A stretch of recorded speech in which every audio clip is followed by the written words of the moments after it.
Hail, Satan fuckos. Satan's How cool. are we doing? Hello, hello. Welcome on in. Happy Egg Day. I hope all are doing well.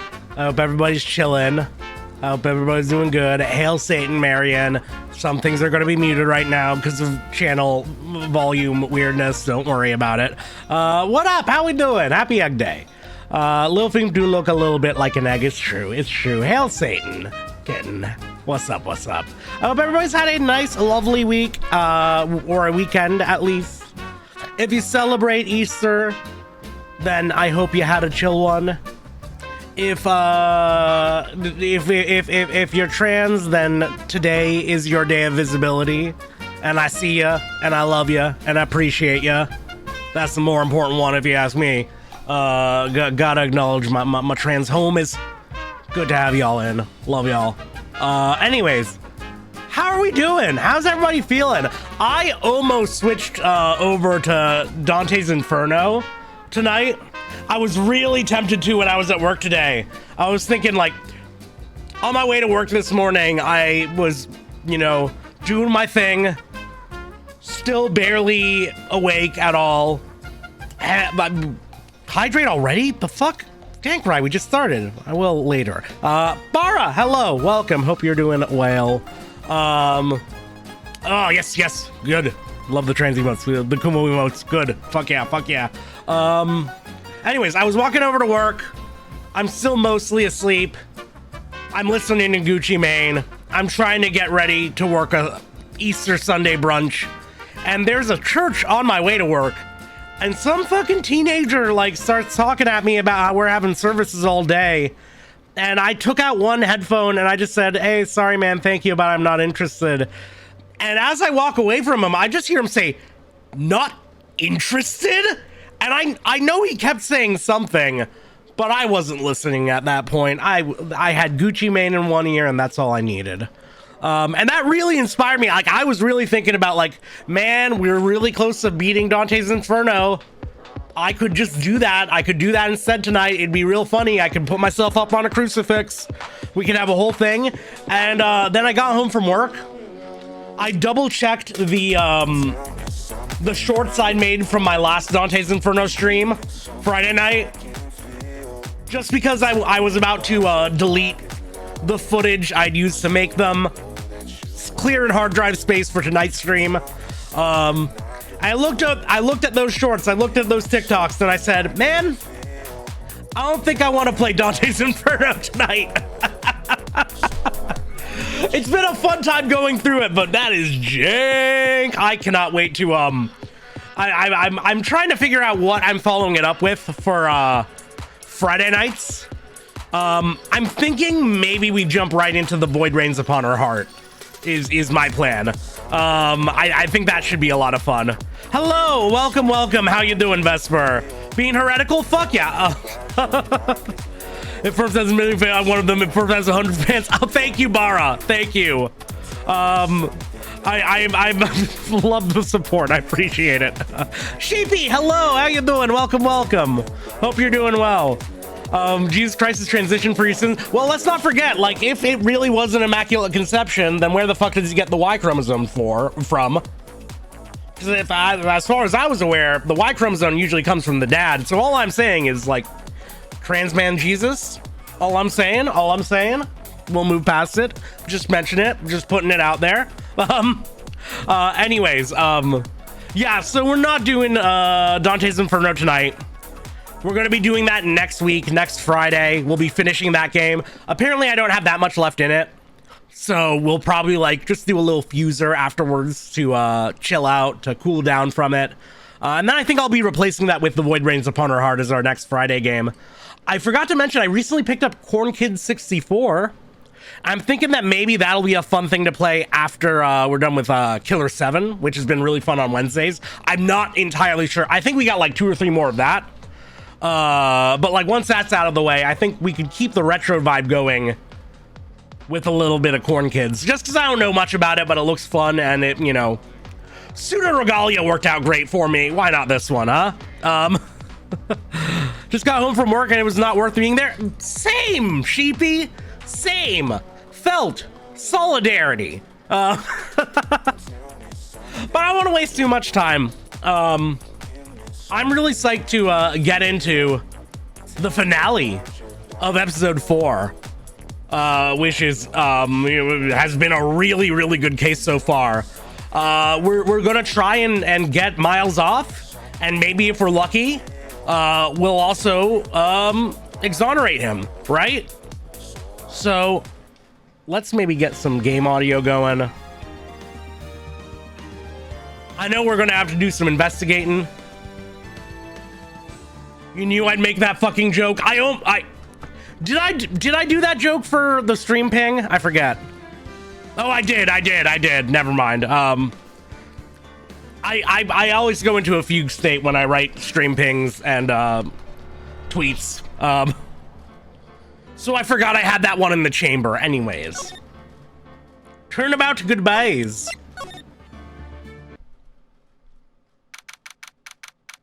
I did not know that, Dankry. That's not sure why that's relevant, but all right. Good for bugs, I guess. Anyways, December 27th, 2:11 p.m. Wright & Co. Law Offices.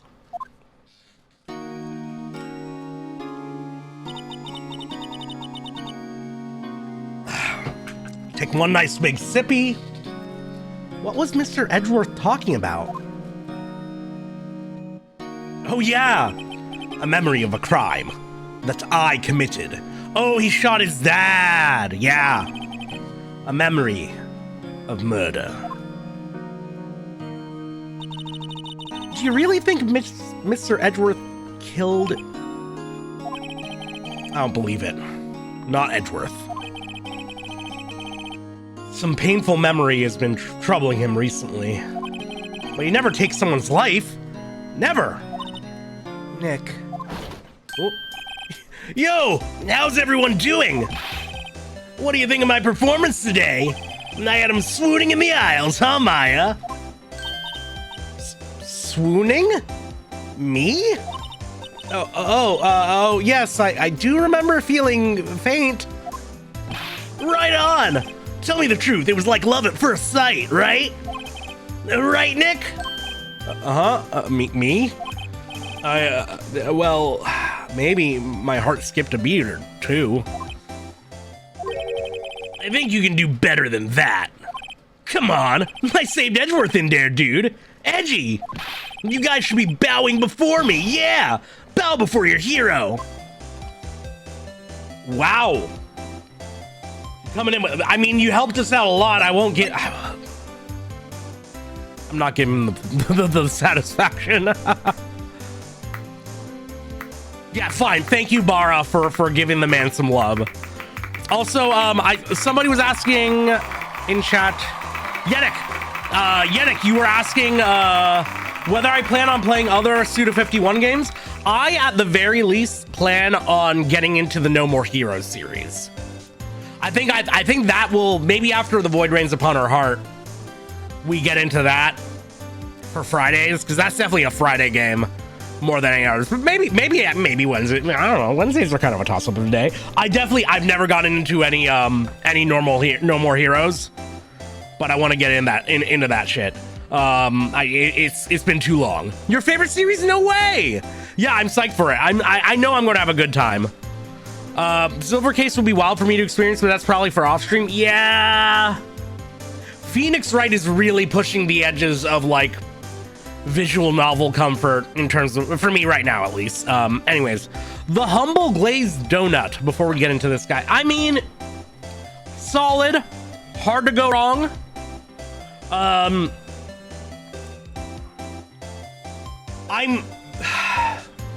My one thing with the glazed donut is like it's gonna get all over your hands unless you're using a little pastry paper, at which case you're missing out on glaze because it's ending up on the pastry paper. And I think that's a bit of a design flaw. But that being said, fucking good. I do like me a solid glazed donut.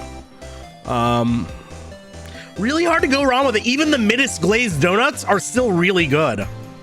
Right? Good luck. It is messy. Hello, Propane. How you doing? Welcome. Well, no, not a glazed glizzy. That's an entirely different thing.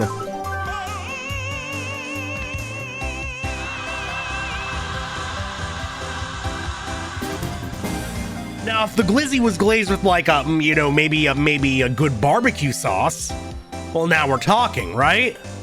But no, standard glaze, Anyways, Mimey, what is your question? I'm always terrified of your questions when you decide to introduce it like that before, you know, as opposed to like, you know, just firing it away, but you could go for it.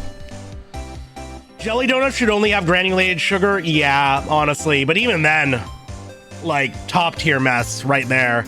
That's a lot of mess to get into with a jelly donut. Do we need to clarify the type of cream pie if we decide to rate it? How about just a blanket ban on rating cream pies, Mimey? How about that? How about we just don't indulge in any variety of them, right? Bake the flavor into the donut? Yes, agreed. That's why I'm a big fan of like a nice blueberry cruller, right? But a glazed donut still hits in like most situations. Like, this is a terrifying question. I need to load the right for. I'm glad people are at least in agreement. Anyways, Larry, you really helped out in the trial today. You did. If you weren't there, Larry, I'm sure Mr. Edgeworth would have been found guilty. But seriously, Nick, that boat shop caretaker guy is pretty suspicious. But Edgy ain't off the hook yet. Oh, way to spoil the mood, Larry. Hey, I'm just a guy sitting in the audience, you know? Where I was sitting, Edgy seemed pretty edgy. I mean, can you really know he's telling the truth about that night? Nick? I don't know. But what I do know is I'm going to believe in you two until the end. Us two?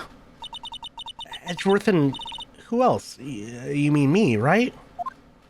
Nah, he means me, right, Nick? It's totally Mia, right?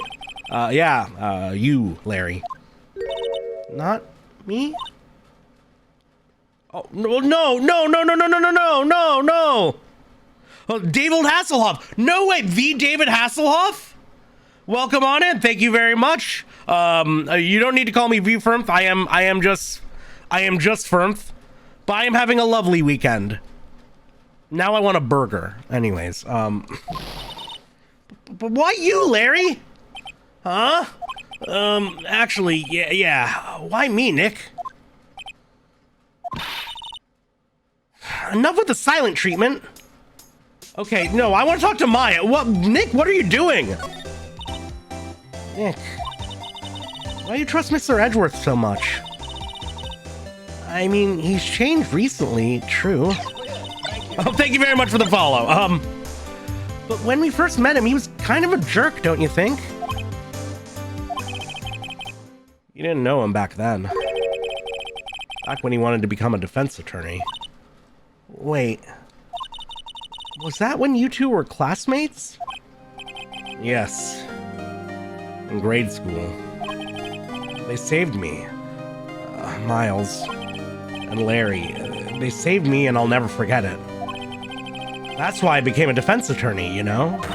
What? Hey, Larry, what's he talking about? Huh? Sorry, I kind of forgot. Okay, this might be a little controversial, but I think if you owe somebody a life debt and they forget about why you owe them a life debt, you no longer owe them a life debt, right?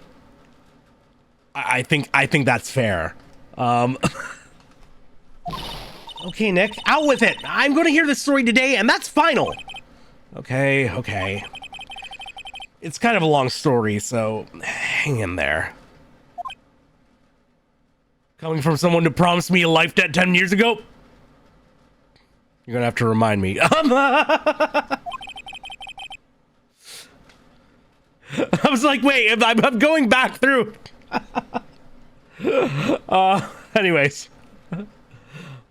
It was the very end of 3rd grade. I was on trial. A class trial. Class trial? No! Wait! He's... Wait! In mock court? Oh no! You remember, Larry? Spring, end of 3rd grade? A kid in our class got his lunch money stolen. Lunch money? Our school was really small. Every month, kids would bring in an envelope with money for lunch from home. Huh, I see. Anyway, this kid's envelope disappeared, with $38 still inside. Oof. Oh, yeah, now that you mention it, I do remember that. I can see why you'd forget, though. You were out of school that day. Anyway, the envelope had been stolen during PE class. I was coming down with a cold, so I'd skip PE that day. I was the only one not in class. So, they thought you did it? Yeah. The kids in class said I should be put on trial. Trial? So the next day, we had a classroom trial with me as the defendant. When they say a classroom trial, it's like they're a teacher presiding over this. Like, this is very cute, but on the other hand, it's almost like... It's like somebody deciding to become prime minister because they had a really life-touching experience in Model UN, right?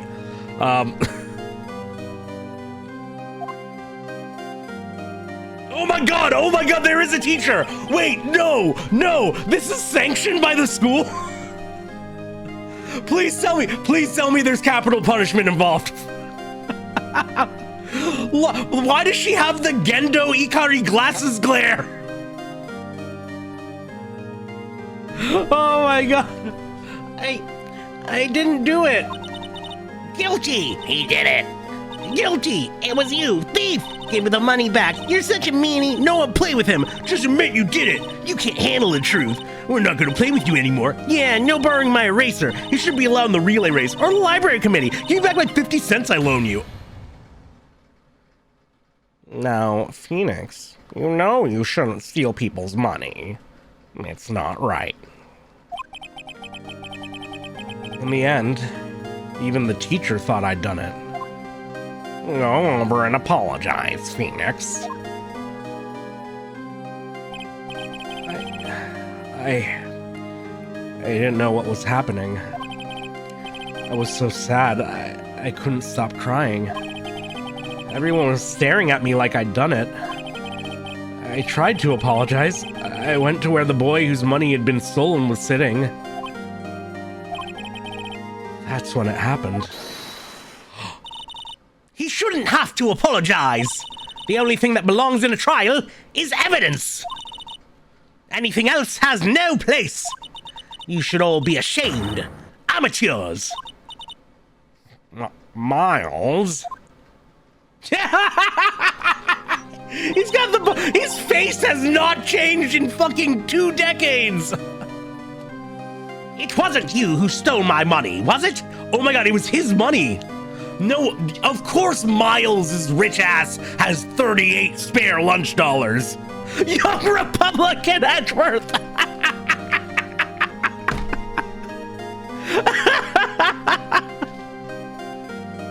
Everything makes sense now. God, isn't it true?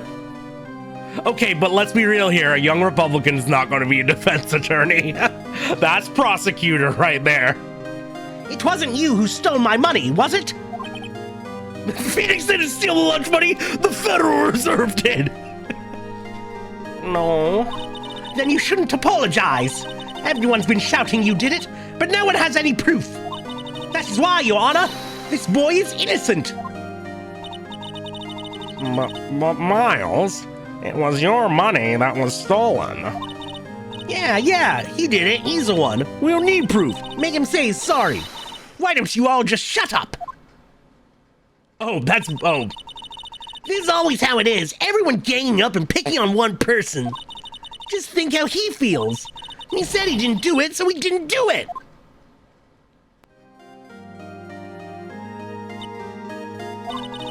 Very well. I will replace the money myself. Okay. First of all, the teacher is giving in to mob justice. Second of all, she should not have to cover that herself. Are you kidding? She's a bad teacher, but she's underpaid as is. That's just going to radicalize her. She's just going to be shittier to the kids. Her salary, right? And this class trial is over. Nobody gives a care about the fate of labor as long as they can get their instant gratification. Yes!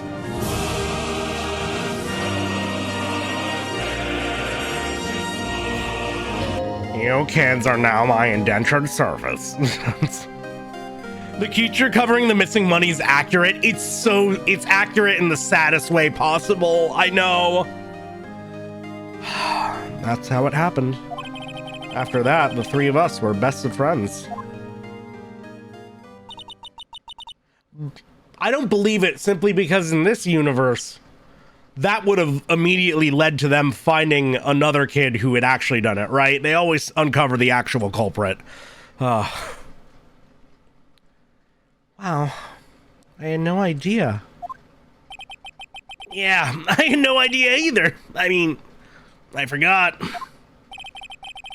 That's when I learned what it meant to be alone. Totally alone, without a friend in the world. You did a good thing, Larry. Yeah, well, I was just lucky they took the day off from school. If I had been there, they'd have thought I'd done it. So I took it kind of personally, see? When something smells, it's usually the butts. Why was it? It was auto advancing for me for a second there. Well, it was actually the teacher who stole the money.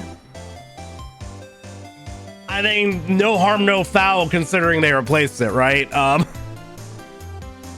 I'm sure this story will come up in 12 games and someone will go to jail for it. I mean, we know that the law was harsh in Japanifornia. Anyway, Edgeworth and I talked after that class trial. That's when I heard his father was a defense attorney. I remember his eyes would shine when he talked about his father. I'm going to become a defense attorney, just like my father. A famous defense attorney. Then, a few months later, he suddenly transferred to another school. The TL6 incident. Right. I'm not sure, but the transfer probably had to do with his father's death. That's so sad. It was several years later when I heard Edgeworth's name again. There was an article about him in the newspaper. The headline was something like, "Dark Suspicions of a Demon Attorney."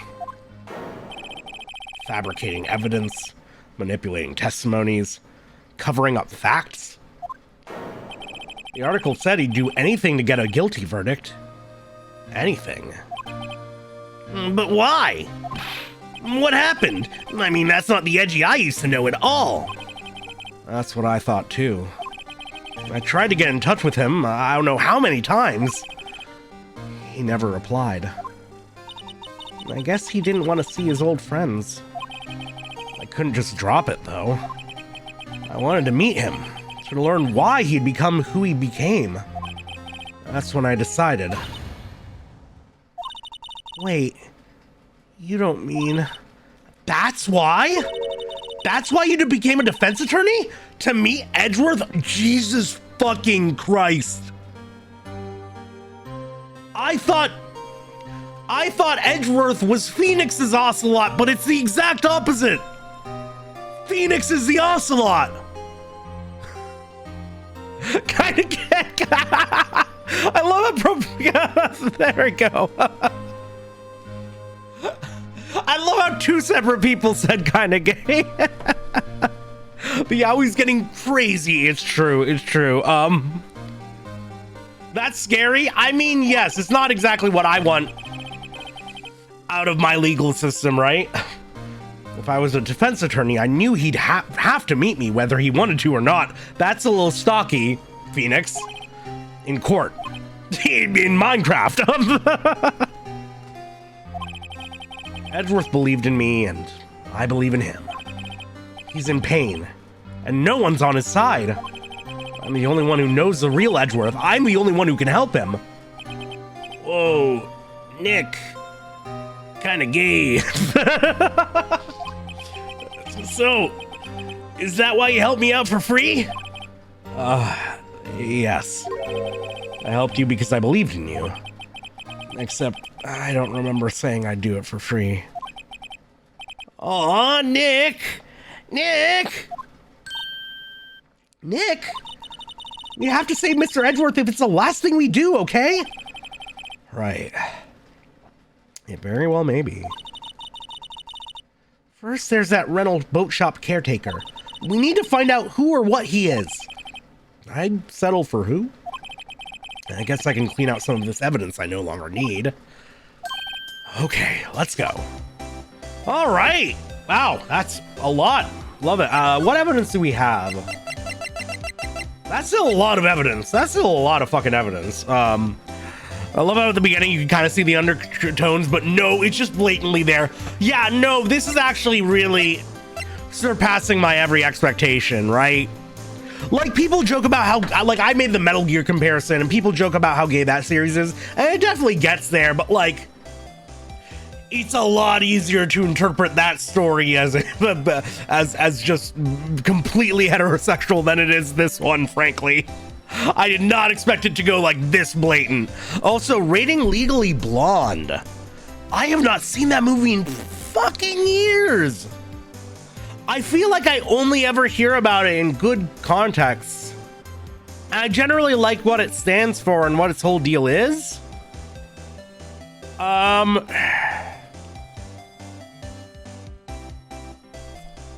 Like, it's not super, like, my thing. Maybe if I went back to it, I'd appreciate it more than I did before. But, like, I still recognize it's a cultural touchstone. We'll do it live. We're getting lots of 8s tonight, apparently. Some numbers. Who'd have thunk?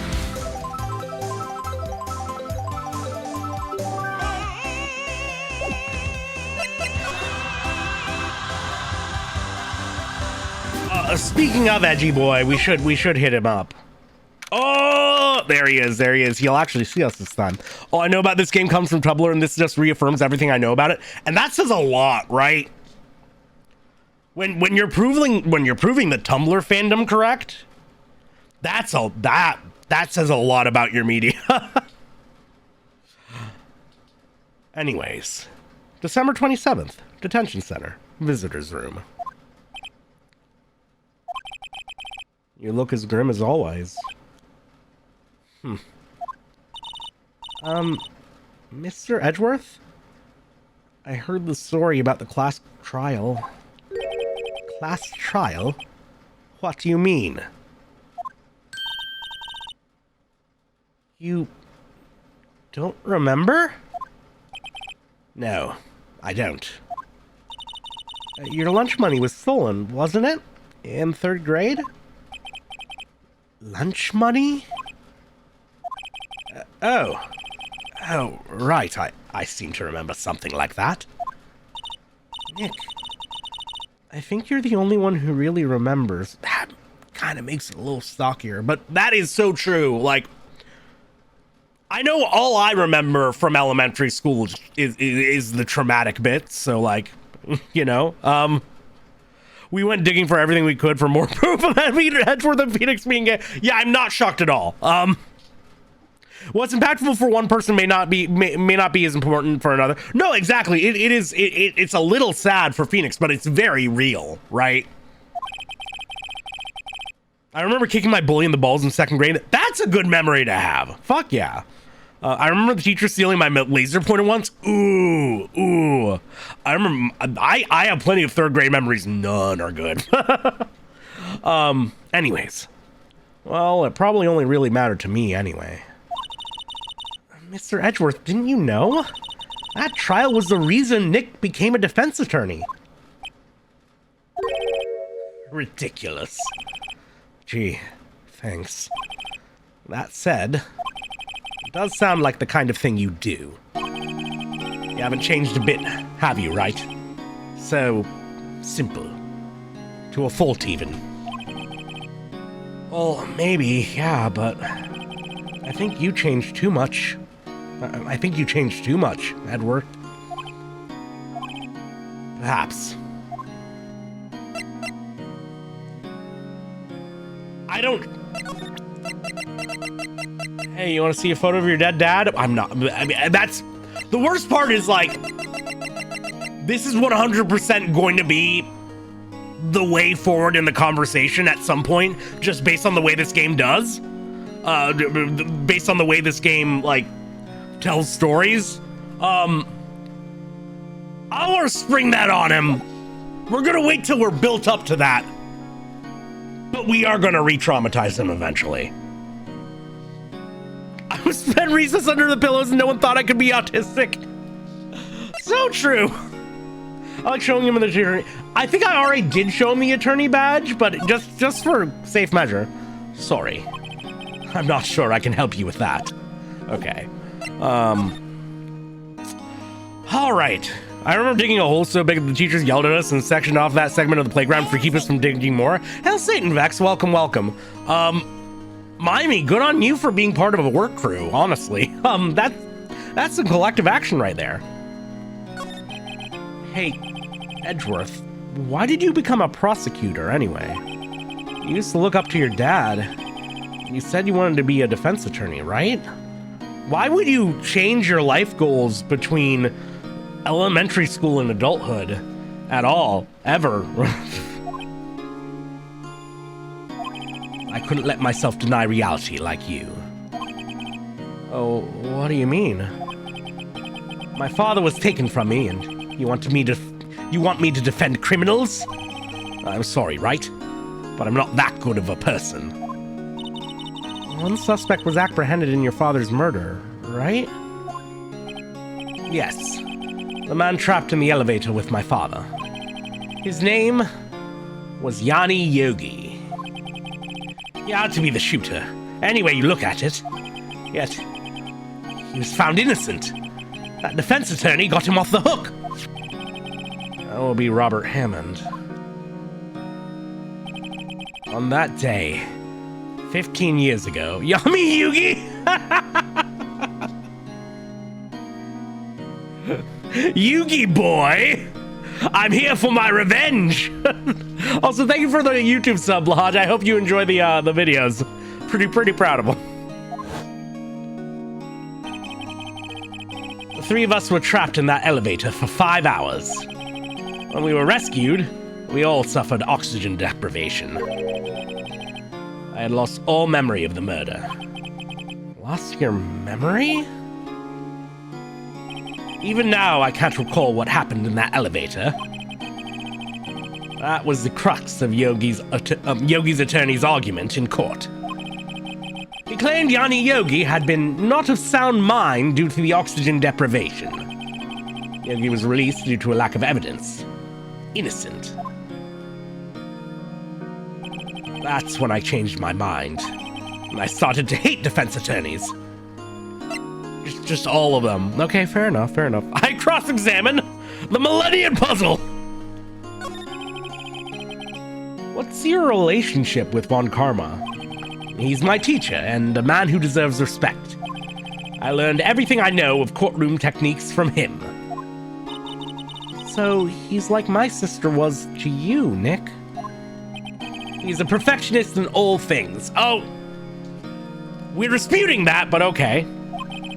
In court, in his personal life, he's obsessed with doing everything perfectly. Perfectly, huh? In all the cases he's taken on, none were left unsolved. And not one suspect was declared innocent. Ever. But that's... I know. It's possible some of the suspects were indeed innocent. However, it's impossible for us to accurately determine that in every case. All Von Karma does in his job to find the suspect guilty. All Von Karma does is his job to find the suspect guilty perfectly. In any case, it's nigh well impossible to find a weakness in him. Should a weakness appear, he would do everything in his power to make it go away. Edgeworth? what you're saying is true, you're headed for a guilty sentence tomorrow. But he's right. Now's not the time to praise the enemy, Mr. Edgeworth.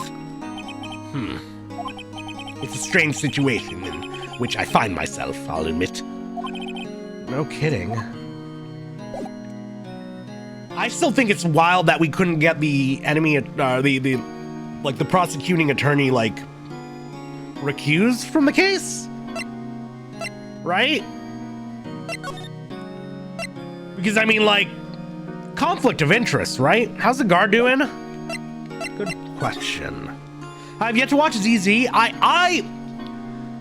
Double Zeta deserves better than its reputation amongst the fandom, Blahaj, and I'll leave you to get to my Gundam video on the main YouTube channel and the link you can check out in chat to make up your mind yourself, right? I'll let that speak for itself, but I think it's worth a shot. This guard monitors a visitor's room. He hasn't moved an inch since I came in. A real pro. What a pro. Yeah, let's head over to Gourd Lake. I do like that song. It's a nice sad song. It's a nice good little emotional overture. The guard likes to watch. I mean, hey pal, long time no see. Oh, Detective Gumshoe. Close one today, eh? I got so worked up I snapped my tie in half. Sorry about that. No problem, pal. Thanks to you, we know who really did it. You mean the boat shop caretaker? Look, I'll make you a promise. I'll have that scoundrel in my custody by trial time tomorrow. Come what may. It's my duty to you as a police officer. Now I'm off to catch me a criminal. Detective Gumshoe sure is active today. Oh, one other thing. No one can go into the woods today. The woods? Where Lotta was camping? The woods are off limit to camping, and apparently the park ranger found out. He got pretty mad. No one can go in for a while. Okay, but like for an investigation, I don't think it's relevant. I'm glad they're cordoning that off because that's one less thing we have to worry about. But I feel like the investigators should still be able to take a look at that. I guess Lotta's in a lot of trouble. Anyway, I'll be seeing you tomorrow. Oh, thank you, Blahaj. I look forward to checking it after the stream. Thank you. Big preach. Let's head up the beach. Did he run off, make a U-turn partway, then start the conversation again? Presumably, right? Japanese prisons look pretty scary. Yes. There's a reason the conviction rate's so high, and a lot of it's that time in a holding cell will just kind of break you, right? Huh? The steel eyesore is missing. Eyesore? Looks like the hot dog stand is closed too. I guess Larry's too busy worrying about Mr. Edgeworth to show up for work. I wish we got to meet Kionsei. Maybe in episode 5, huh? That old caretaker got away. Yep. I never imagined he might be the real murderer. I know that clearing of the throat anywhere. Hello! What might you be doing here? Out for a walk, hmm? Ah, the days of my youth. Like the scent of fresh lemon, you see? He keeps bringing that up. Is that like a reference to something in particular? Is that like a Salad Days reference or something? My thought was, Gumshoe, did they catch you camping in the woods again? Well, after his last several pay cuts, he cannot afford rent, is the thing. Mr. Grossberg, this is no time for idle reminiscing. Mr. Edgeworth's trial ends tomorrow. That is true, yes. But from what I see of today's trial, Edgeworth should be fine, right? Well, I'm not so sure about that. Ho! What do you mean by that? Well, I'm not sure. If you find anything out, come by my office at once. I may be able to offer you some assistance. Thanks. Bye. What do you think Mr. Grossberg was doing here anyway? Who knows? I was literally thinking about Mr. Grossberg right before we came here. Because I was thinking like, oh, they're cutting off the park. We have fewer places to visit. I wonder how they're gonna stretch out this day of investigations. Obviously, we're gonna go to the law offices to learn more about the DL6 incident, right? That just tracks. Okay, back here. I'm gonna sippy again because my throat's dry. Ooh.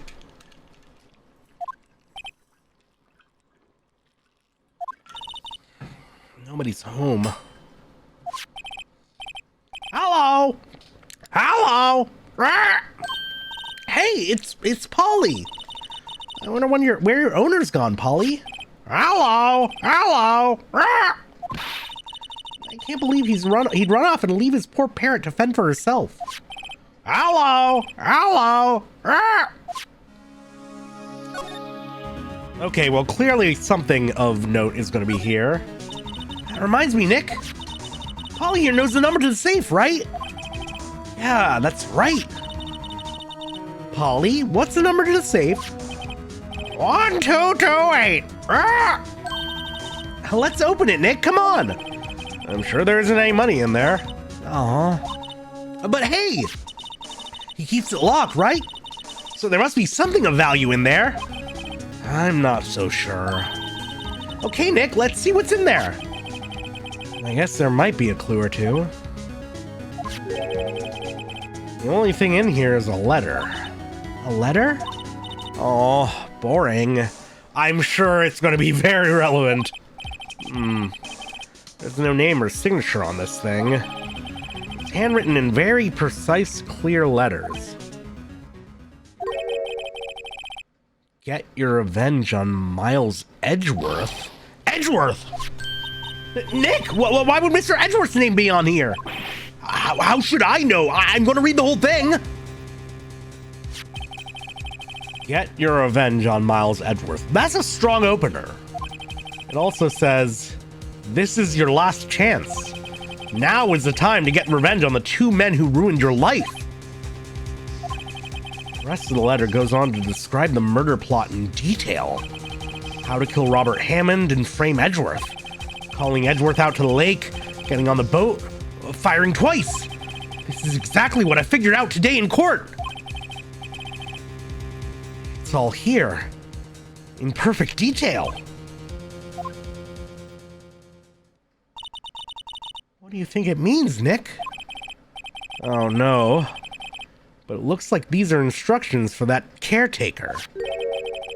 When he killed Robert Hammond and called out Edgeworth, he was following instructions. But who could have written that letter? And what does it mean to get revenge on Miles Edgeworth? Look, I don't know, okay? But one thing's for certain. This letter is an amazing clue. I mean, it's so amazing it's almost suspicious, I'm being honest. Ah! What's wrong? Never mind. What? Tell me. When I saw the TV, I remembered. They're showing a Pink Princess special this week. Oh. See, that's why I didn't want to tell you. Aw. Let her have her hyperfixations. There's nothing left in the safe. I wonder why that caretaker didn't take the letter with him. He left in a hurry, right? I don't think he even came back here after the trial. Say, Nick, don't people usually pick pictures of fish up on the wall to boast about them? Yeah, I guess so. You mean pictures of the fish they caught, right? Right, but don't all the fish on the wall here look really puny to you? Well, you know what they say. You should have seen the one that got away. Except the one that got away from us was the caretaker, and we did see him. Why do we feel like we're having two different conversations here? I was about to say. When you're both autistic, but you're different genres of autistic. It don't look like he used the kitchen much. You're right. I guess the whole pasta restaurant thing was a lie. What, you think he thought he was telling the truth?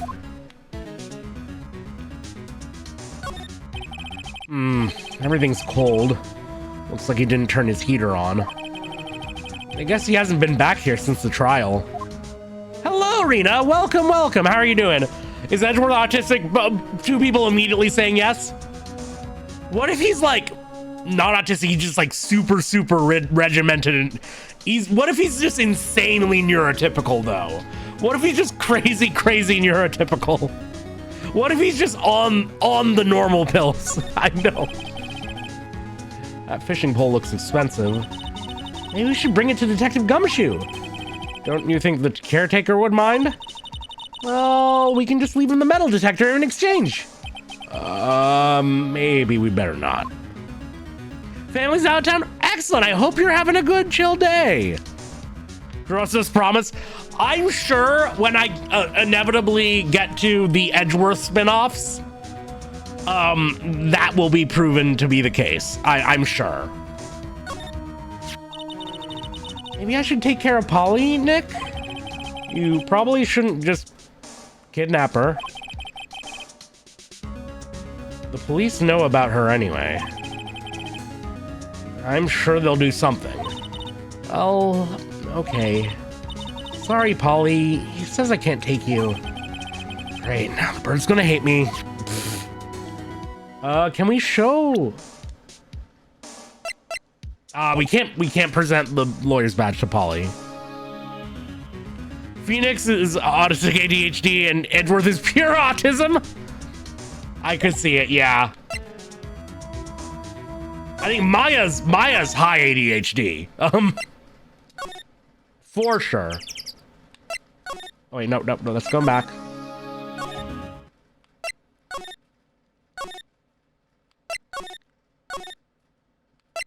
All right. Wait, why is there no option to go to the fucking... What about the Grossberg offices? One day left, Nick.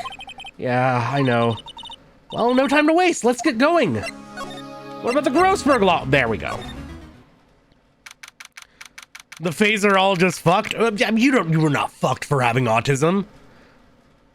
You're fucked for having autism under capitalism, okay? Oh, trauma. Well, that too. Yeah, that's its own thing. I wonder if Phoenix has any trauma other than being, you know, accused falsely by his entire class in 3rd grade. He's out again. When does he work anyway? Now, don't be harsh.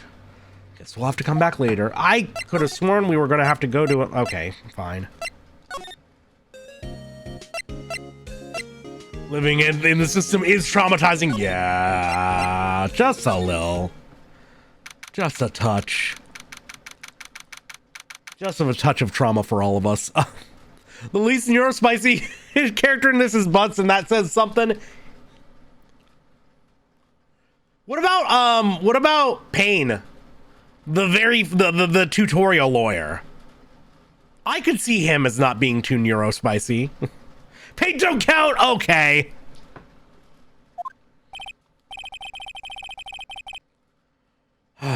Looks like Detective Gumshoe hasn't gotten back yet. Gumshoe? He won't be coming back today. Oh, really? He said there was some guy he had to arrest by tomorrow. The bookshop caretaker. He shouted something about catching him if it's the last thing I do, pal. Good luck, Gumshoe. Okay, so that doesn't really help us. Hey, Edgeworth, we're not gonna re-traumatize you yet, but, Edgeworth? See this letter? This came out of the safe in the shack where that boat rental caretaker lives. I see. Revenge? On me? Who is that old guy anyway?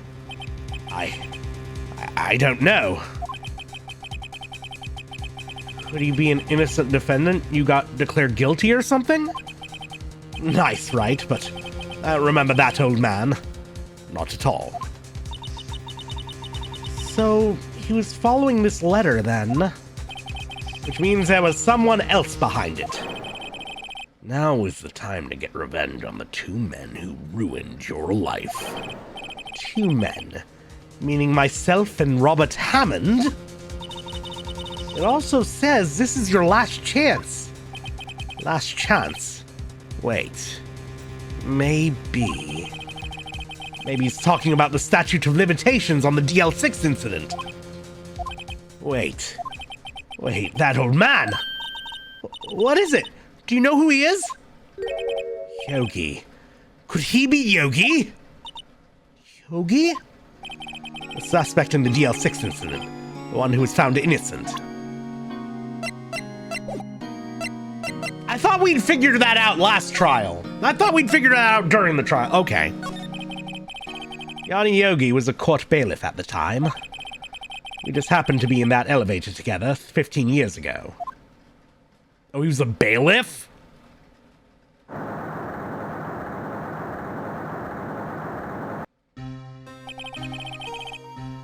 The quake was incredibly strong. Hail Satan, CJ. Hope you're doing well. Welcome on in. Before I knew it, everything was dark. We were there for so long, it felt like forever.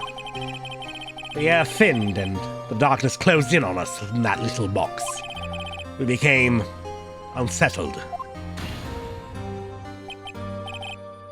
Help! I can't breathe! Quiet! I said quiet! You're not making this any easier! I want to get help! Help! Get us out! Don't shout! You'll just use up more oxygen!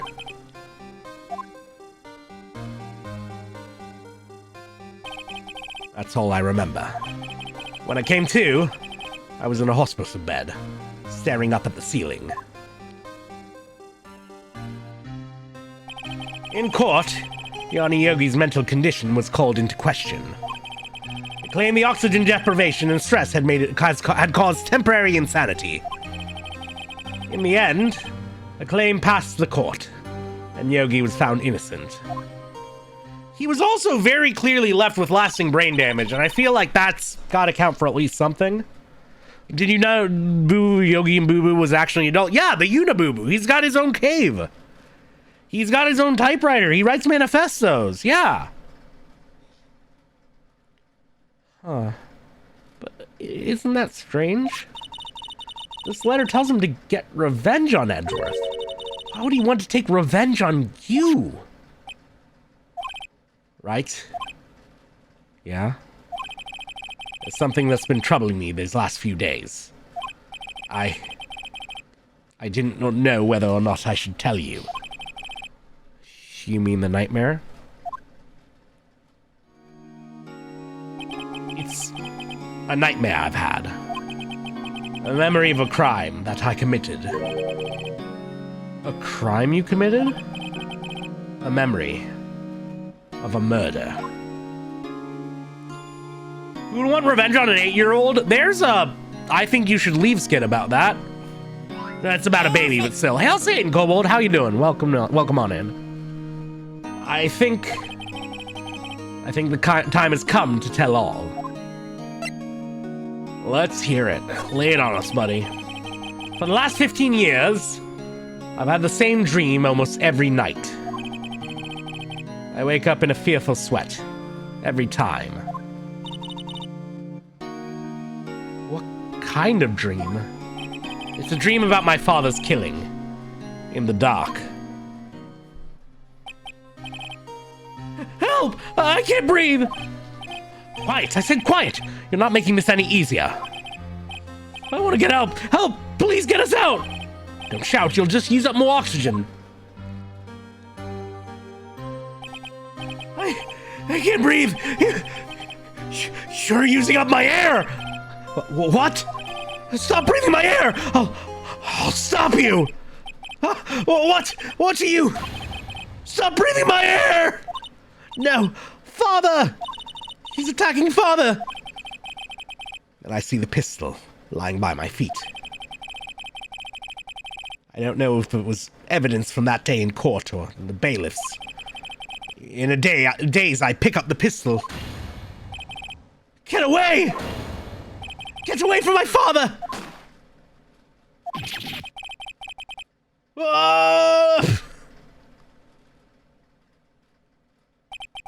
And with that scream, I wake.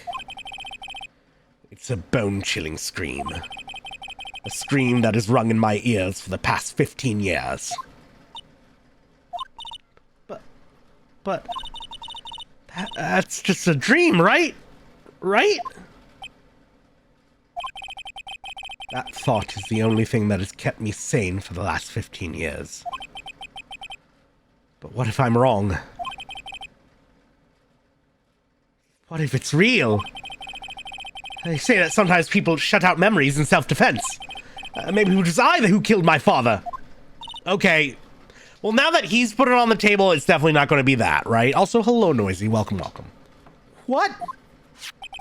If you think about it that way, this letter makes sense. Get your revenge on Miles Edgeworth. Think about it. You know, he was really innocent. That's why he wanted revenge against me. Wait, Edgeworth, you mean it was me? I was the true criminal of DL6. I shot my father. This is bad. What are we going to do, Nick? What can we do? Oh, I don't know. I don't think there's anything we can do, like it or not. If there's someone else who knows a lot about the DL6 incident, maybe. There is, Nick! There is someone else who knows about DL6! Yep. Finally we get to go. Okay, cool. Also, there's no way Edgeworth is gonna go to prison. There's too much potential for him and Phoenix to be shy about each other. Right? Right? Tomorrow's a move? Fuck yeah! Oh, congrats, Kobold! Best of luck. I hope it goes well. I hope it goes well.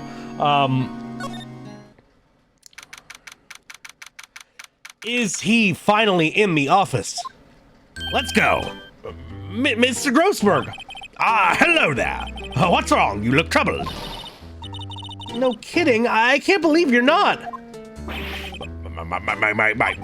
Just calm down and tell me what's happened. Hmm? It's Mr. Edgeworth.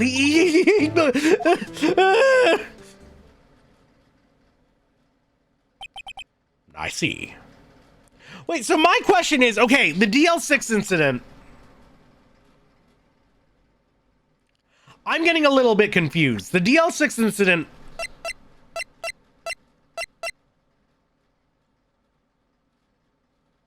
I thought the DL6 incident was. Oh, wait. Was a trial that Edgeworth's father presided over. I was getting them confused. So the DL6 incident was the murder of Edgeworth's father in this resulting trial. Why did they need a spirit medium? If there were 3 people in the elevator, why do they need a spirit medium?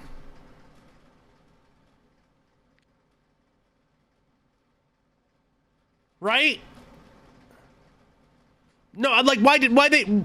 Because he's dead and I guess a kid couldn't testify? There were 3 people in the elevator and one was a victim and one was a child. Because a zombie goes... Okay, fine. I'm just saying, like, when I hear, oh, the police relied on a medium to find the person who did it, I assume that they were really out of options, right? Pretty narrow set of options here. I see. So, Edgeworth dreamt he shot his own father. It's only a dream, only a dream. Also, hello, Mars, welcome on in. Could the elevator be a separate incident during the incident? That's kind of what I was originally interpreting it as. I was originally interpreting it as like, oh, there was another trial for something else that involved all these people and all these moving parts. And then the bailiff was caught in the elevator after the DL6 incident, right?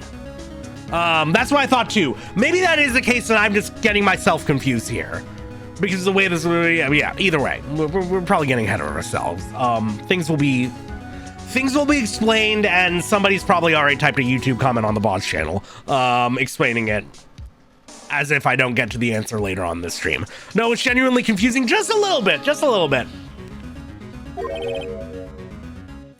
I wonder, what? If that's the case, then why do you two look so troubled, Yeah, hello, VOD watchers. Shout out to the VOD watchers. There are some VOD watchers on this actual series. People are apparently enjoying this for lurking purposes, which good on them. Thank you. Y'all the real ones, huh? Hey. Well, Hail Satan, Millie. Welcome on in. Also, consider this. Yogi quite certainly holds a deep grudge against Miles Edgeworth. So deep, he'd want to frame him for murder. This leads me to surmise that Mr. Edgeworth's dream was not a dream. It was real. As you imagined.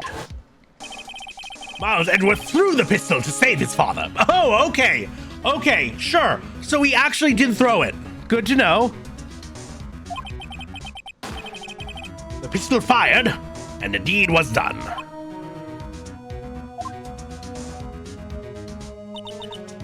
No, I don't believe it. Yogi was suspected of murder, and his career of a bailiff was irrevocably wrecked. Thus, he sought revenge on Miles Edgeworth. This was his last chance, of course, with the statute of limitations so close. Honestly, yeah, it's really funny if he threw the gun and if he threw the gun at somebody to save his father and the gun misfired and shot his father. Pretty funny. Like, terrible to actually go through it as conceptually as a series of events. Man really Mr. Beaned it. Oh no, my valued bailiff pension plan. I feel like a lot of courts would love to have a bailiff with a murder on the record for the sake of, like, now we've got a real intimidating bouncer, right? Well, what do you know about Edgeworth's father? He was a defense attorney without peer. It sounds trite, but it's true. Well, he may have had one peer, now that I think about it. Your mentor, Mia Fey. My sister? Gregory Edgeworth was very disapproving of Miss Von Karma's techniques. Oh, that's no surprise. But why they even interact? Von Karma is an extreme man. Forged testimonies and evidence are nothing to him. The result? He has a perfect win record in court. To beat him, Gregory Edgeworth tried to call attention to his methods. And? He lost. And died in despair, as it were. I see. Oh.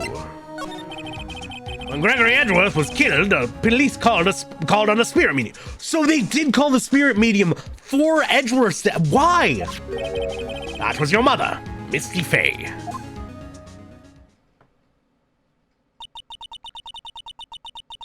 I am Gregory Edgeworth. I have been killed.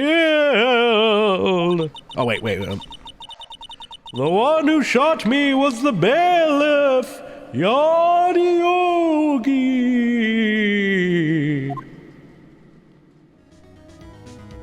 That's my best, Misty Fey. Yet Yogi was found innocent. That's where my mother left us. Everyone called her a fraud. That's right. Everyone thought she was, you see. Yet, now that I think about it, it seems the one who lied was Gregory Edgeworth's ghost. Gregory Edgeworth must have known who shot him. I don't believe it. Wow, we're all just accepting the ghost thing, sure? You know, yeah. So you're saying he falsified his testimony? That Edgeworth's dad lied to protect his son? It's only a possibility, mind you. But a possibility nonetheless. So, like, certainly this photograph of the murderer would indicate, like, what angle the body was shot from or something. They caught the ghost lying, right? Was found innocent because of sanity, not because he didn't do it, though? Yeah, that too! That too! Wait a second, yeah! They really shoehorned the spirit medium thing in this one. Gregory Edgeworth? He was a gifted man. His death was truly a loss. I wonder what would have become of Von Karma if he were alive. Water, drink, water, bitch. Okay, well, let's find out about this letter. Yeah, send the 8-year-old to jail if the ghost had told the truth. Yeah. Oh, so this is the letter. It does seem that Yogi was following this letter when he killed Hammond. Why kill Robert Hammond? Hammond was a skilled defense attorney. But he defended clients not for their sake, but for his own. Huh? His own sake? He never trusted his clients, that one. The only thing he trusted was his own ability. But he got his client found innocent. Why should it matter? Actually, my dear, it's quite different. He won that innocent verdict for no one but himself. Yogi was a free man, but socially he was ruined. Huh? You'll understand soon enough. Wait! What is it? This letter. I've seen this handwriting somewhere before. A long time ago.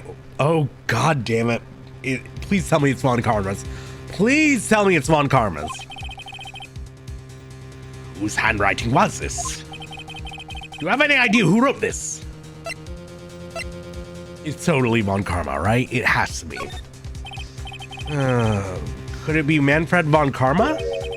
Von Karma? Why would he have something to do with this? Well, I'm not sure. Von Karma. Von Karma? Wait! You're right, my boy! This is Von Karma's handwriting, I'm sure of it. I used to see it all the time on court reports. What? But that means the one who told Mr. Yogi to kill was... Correct. Manfred Von Karma himself. What does this mean, then? Why would Von Karma want to frame Edgeworth? Why would Von Karma want to frame Edgeworth? If it truly was Von Karma who wrote this letter, then he would know the truth. He would know that Miles Edgeworth had accidentally killed his own father.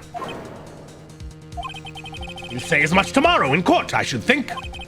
He'll press the point until the court finds Miles Edgeworth guilty. Oh no! But how could Von Karma know about Mr. Edgeworth's past like that? Miles told somebody else about his nightmare. Even Mr. Edgeworth thought it was just a nightmare. That I do not know. I do know that Von Karma is both persistent and a perfectionist. He may be seeking to satisfy a grudge against Gregory Edgeworth by hurting his son. But Von Karma won the case. What do you mean? It was 15 years ago. Von Karma met Gregory Edgeworth in court, and Von Karma did win. But he didn't make it through the trial unscarred. Oh, the reputation. What happened in the trial between Edgeworth's dad and Von Karma? Von Karma got the guilty verdict he wanted. He won the trial. But Gregory Edgeworth accused Von Karma of faulty evidence. And though he lost the trial, Mr. Edgeworth's accusation stood. Oh no. Faulty evidence? Wait, are we still good? No, wait, we lagged. Okay, cool. It was just a little blip. Just a little blip. Good. We're back. Faulty evidence? It was the only penalty Von Karma has ever received in his career as a prosecutor. Gregory Edgeworth dealt a blow to his perfect trial record. Wow. It must have been quite a shock for Von Karma. He took a vacation for several months after that, you see. Vacation? Yes, an unusual event for the man. That was the first and the last vacation he's taken in his many years of prosecuting. Really? He doesn't take vacations? Like, go to the sea or the mountains? Don't tell me he's never been to Europe! You have strange ideas about vacations, Maya. Wait, why? Wait, what?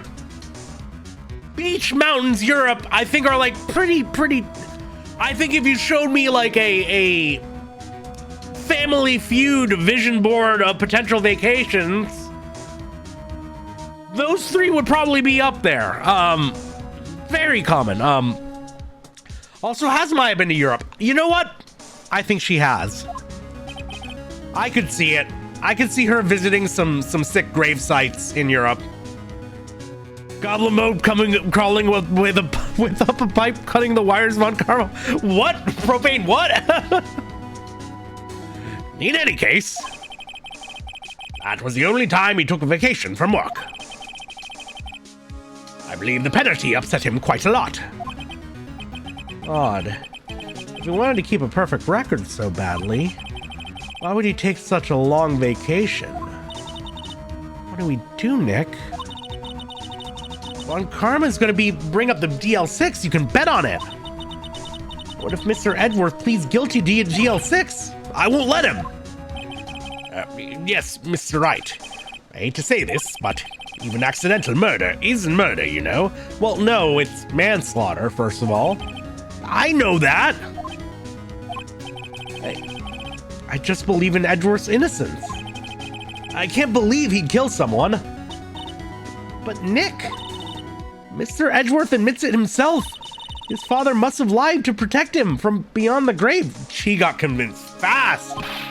I don't care. I know he's not guilty. Mr. Wright, if you say so, I suppose I could go check again. The police files might hold something of interest. Mr. Grossberg, thank you. I can't promise anything. In fact, I think the chances of finding something are slim. I understand. The police materials. Okay, I guess I'm heading back to nothing new. Hey, you got some records for me? There's hardly anyone here. Everyone must be out looking for the old guy, Yogi. Ah, it's you. I don't think Gumshoe will be coming back today. He's staying out late. Look, oh yeah, we got this. Oh shit! Oh no, this is new. Okay. We were wondering if we could check out the records room again. Well, now I can't have just anyone wandering around in there. But I guess Mr. Von Karma is in there now anyway. Is he? You can go in as long as he's there. Von Karma? Yes, he just arrived actually. Von Karma's in the records room. Nick, let's hurry! Ooh, confrontation!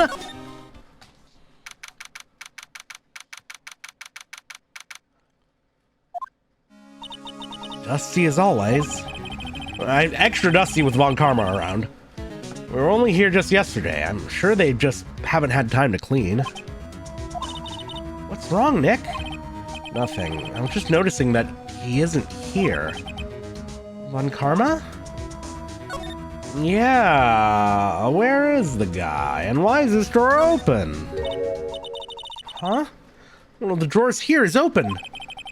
Someone must have been looking in it recently. The label says unsolved cases, evidence. Unsolved cases? Nick! The file for DL6, it's completely empty. What? What are you doing in here? Von Karma! Oh. How do you know my name? Huh? Have we met? What are you saying? We see each other every day, don't we? We're Miles Edgeworth's defense team. Defense team? Ahem. I beg your pardon, you see. I rarely remember defense attorneys. They're like bugs to me. Needless things to be crushed. I can see how this guy was Edward's mentor. I am getting really fucked up, but this is like viewing a Simpson from the front. It shouldn't be done. I never noticed that he's ear piercings. He's slaying a little bit, right? He's got to put that lawyer money into something. Okay, first things first. Fool! You think I, a prosecutor, will give you a defense attorney information? Sheep? Can you say I love my... I thank you, Sheepy. Von Karma is easily my favorite character to voice in this game. I'm having a lot of fun with him.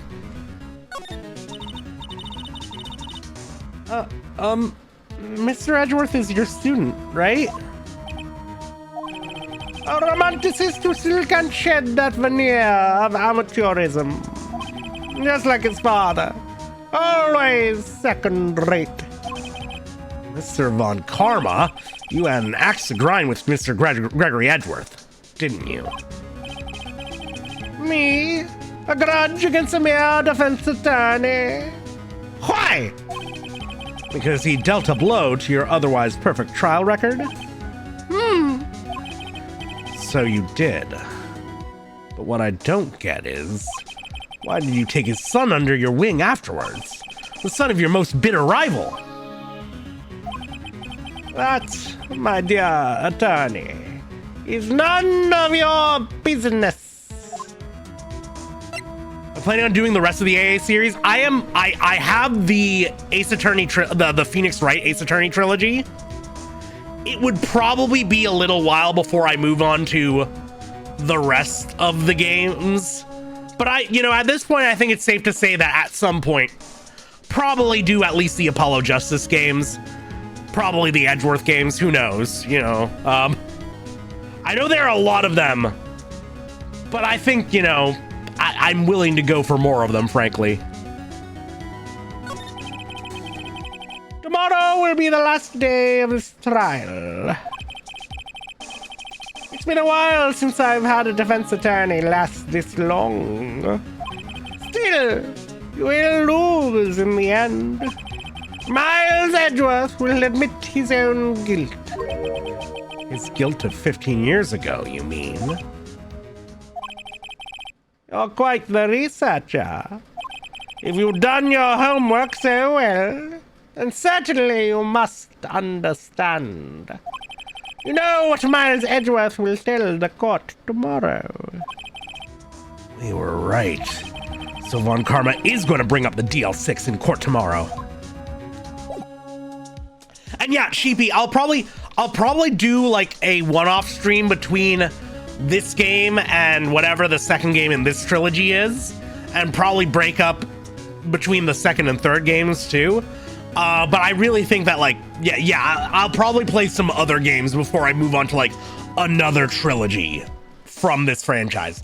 But I definitely could see myself playing more Phoenix Wright games in the future.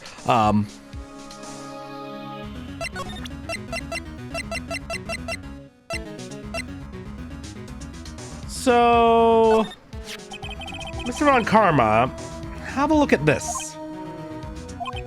This was you, wasn't it? You instructed Yanni Yogi to commit murder. That's really dumb to confront him about now, but like, come on. Oh, now we gotta freeze. We gotta freeze on the stream. Uh-oh. Oh wait, never mind, we're back. Okay, great. My internet's just all sorts of weird. Fair enough. Cool. As long as we're back, let's keep it going. Okay. The music has faded. The tension is mounted.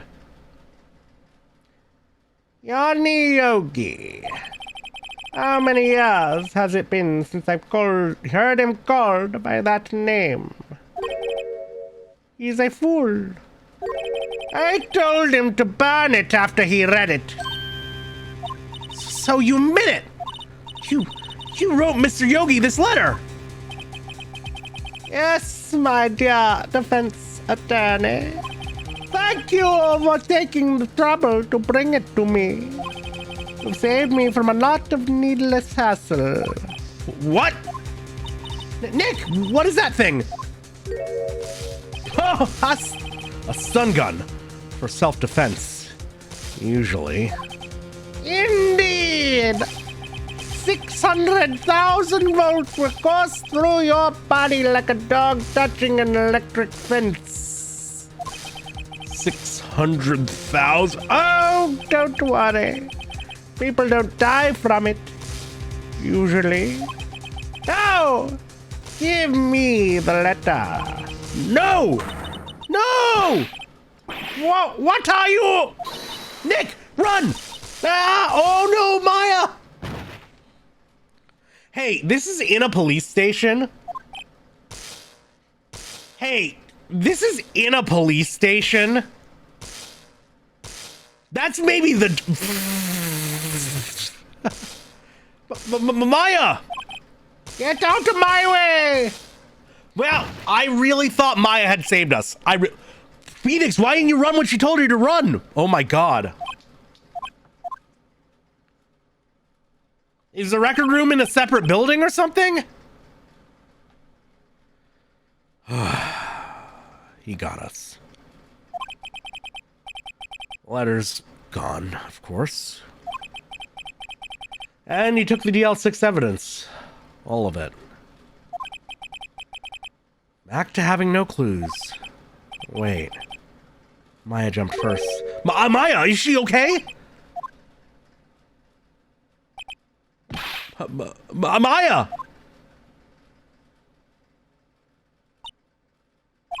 Maya, open your eyes! Maya! Letter. Did he take it? Huh? Yeah, are you okay? I couldn't stop him. I jumped as fast as I could, but one shot from that thing knocked me out cold. I'm useless. Okay, in all fairness, Phoenix had a head start from your sacrifice. He didn't fare any better. I'm no good as a lawyer or a medium. I can't even call my sister. Girl, your wattage is not a measure of your value as a lawyer, okay? Not even now, when I need her the most. I wish I hadn't woken up at all. Aww. Maya. There has to be some way I can help her. I better do something about her self-confidence first. Maya? She's holding something. What is that? A bullet? DL6 incident. Evidence number 7, taken from the heart of Gregory Edgeworth. I remember. Von Karma was holding this when Maya jumped him. TL6 bullet stashed in a pocket. I'll prove it to you, Maya. You're most definitely not useless. I'll prove it to you in court tomorrow. Okay, you should have mentioned to her now that she did the thing, though. Fine, okay. Don't worry about the screams. The other two saw a rat. Yeah, that we were clearly supposed to do that. Oh, absolutely. That was definitely the way to go up. You think this game's gonna do branching paths where you can go into trial with or without a key piece of evidence? Nah. All right, here we go. Trial time. Von Karma probably tases people on a weekly basis. He probably pays people to function as tasing victims. If I would not be shocked. This is it. Judgment Day. Today, things are going to get settled at last. A lot of things. Whoa! Oh, that's a big idea! Sorry, Nick. I only touched your shoulder. I guess the shock haven't worn off from my run-in with the stun gun yesterday. That's a superpower if you're maintaining a... You are static shock if you're maintaining a charge for that long. Black Vulcan over here. God damn. Anyhow, today's the last day of the trial. Good luck, Nick. Yeah, thanks, Maya. Edgeworth is looking glum as always. I hope Von Karma doesn't push him too hard. Oh. What are you doing? Sorry, I'm sorry. I just thought I'd cheer you up with a pat on the back. Maya, you're Blanca now. Maya, I think that if Von Karma were to try and tase you again, you would absorb all the electricity. Like Killua. And just fucking nuke his ass. Maya, you're the strongest one out of all of us. Maybe you should go outside and discharge? Right, good idea. Why did you have to do that outside? Try not to electrocute anyone on your way out. Oh, yeah, pal. Oh, shit. What's gotten into that girl? More volts than the human body should be able to handle several times over. Detective Gumshoe. Morning, Mr. Edgeworth. Good morning. How did it go, Detective? Have no fear. As promised, I've captured our runaway caretaker. I just brought him in. Took all night, pal. Thanks, Detective Gumshoe. You must be tired. Actually, after that shock I got on the way in, I feel pretty good. Yogi says he's forgotten his own name. But that has to be a lie. Why would he want revenge on Edgeworth if he couldn't remember his past? He does remember. And I'm going to prove it. I once did a wiki dive on strongly electric fish, and for at least a week or so after that, I was like, wow, I can't believe they exist, and would info dump to friends about it. Honestly, yeah, no, that sounds fascinating. I kind of want to watch a doc on them right now. Fuck. I'm sorry, but putting Killua and Maya in the same sentence is hilarious. They're both very committed to the family craft. Okay? They're not that different. They're spunky. They're inquisitive. They're energetic. Both make the cat face at some point. We haven't seen Maya make the cat face, but we know she's capable of it, right? Spunky and Sparky. Yeah, exactly. All right, here we go. Court is now in session for the trial of Miles Edgeworth. The defense is ready, Your Honor. The prosecution is ready. Right, very well. We have reached the final day of our proceedings in this trial. I ask that the prosecution submit decisive evidence. Understood. Come on, don't be awed into silence by every little thing he says. Very well, Mr. Von Karma. Your opening statement. Right. Thanks to Detective Gumshoe's efforts, the boat rental shop caretaker has been arrested. In yesterday's trial, the defense asserted that the caretaker was the murderer. However, the caretaker has yet to confirm this.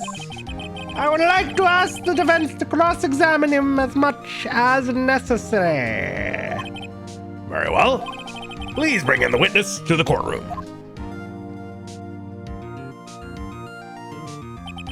Ladies and gentlemen of the court, I believe you all remember our witness.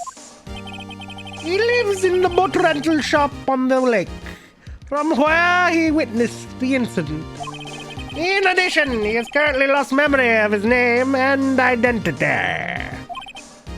Witness? Why did you run away yesterday? The witness was not running away, as he will now testify. I see. Very well. Please begin your testimony. Oh.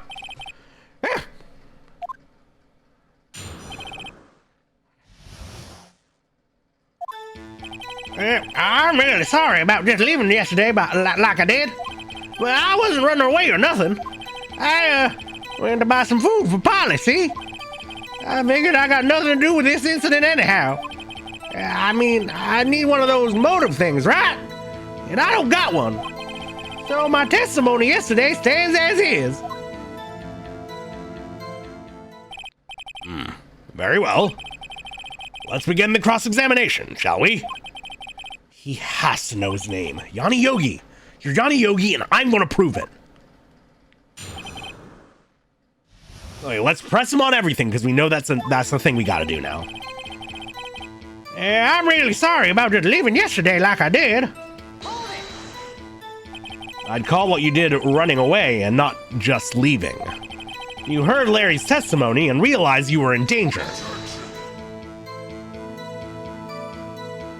Now, Mr. Wright, there's no need to rush to conclusions.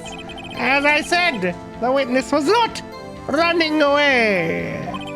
Listen to the testimony. He sure seems relaxed. In fact, they both do.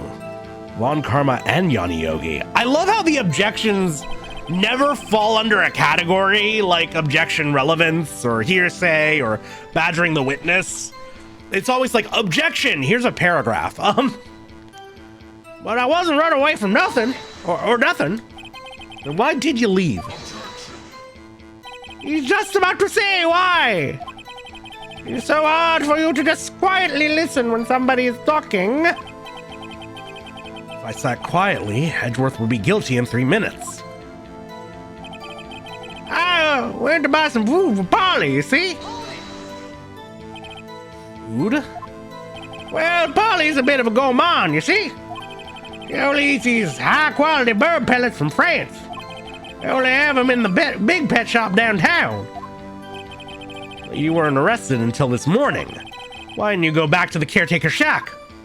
Well, I kind of got lost, you see? The witness has trouble remembering things sometimes.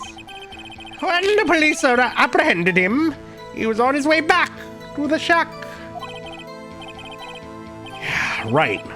Nice try, Von Karma. No one's going to believe that. I see.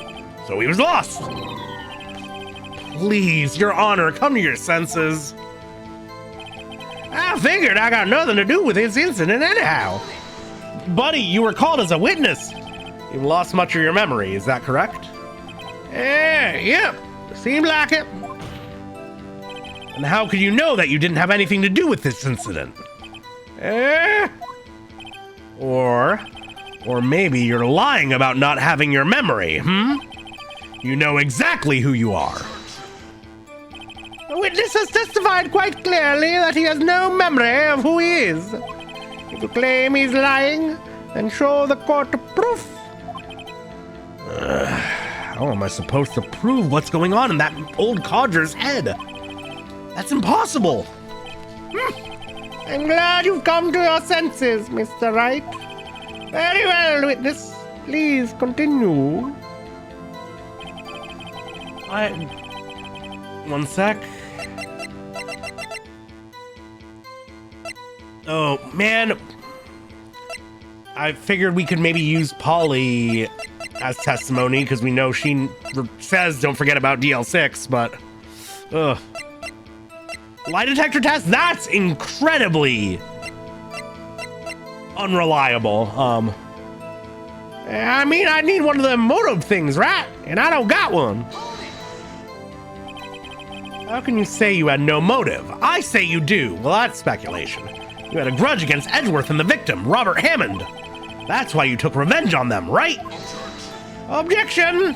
Please don't make me repeat myself, Mr. Wright. This witness has no memory of anything beyond several years ago. He can't hold a grudge. It's impossible. I have to prove he's lying about his memory. Otherwise, it's going to be the same thing over and over until the trial ends. Or, might I say something, Mr. Wright? Yes, Your Honor? You've been saying the same thing now over and over. You've been calling the witness's memory of the past or lack thereof into question. But does this really have anything to do with the current case? Of course, Your Honor. The witness has said he has nothing to do with this case and no motive. Both these statements are lies! Order! Order!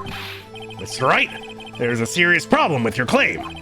Or are you saying you know who this witness is? Of course, Your Honor. Oh, this is interesting. I would like to know myself. So, who is he? Don't play dumb, Von Karma. Mr. Wright, please tell us this witness's name. His name is Yanni Yogi, a former court bailiff. Yogi? That name seems familiar. Oh! Please tell me this judge was also still the judge during the DL6 incident. Yanni Yogi, from the DL6 incident. Oh my god. It figures the judge would have heard of it. It was such a famous case. But what does this mean? Your Honor, if this man is Mr. Yogi, then he has a clear motive.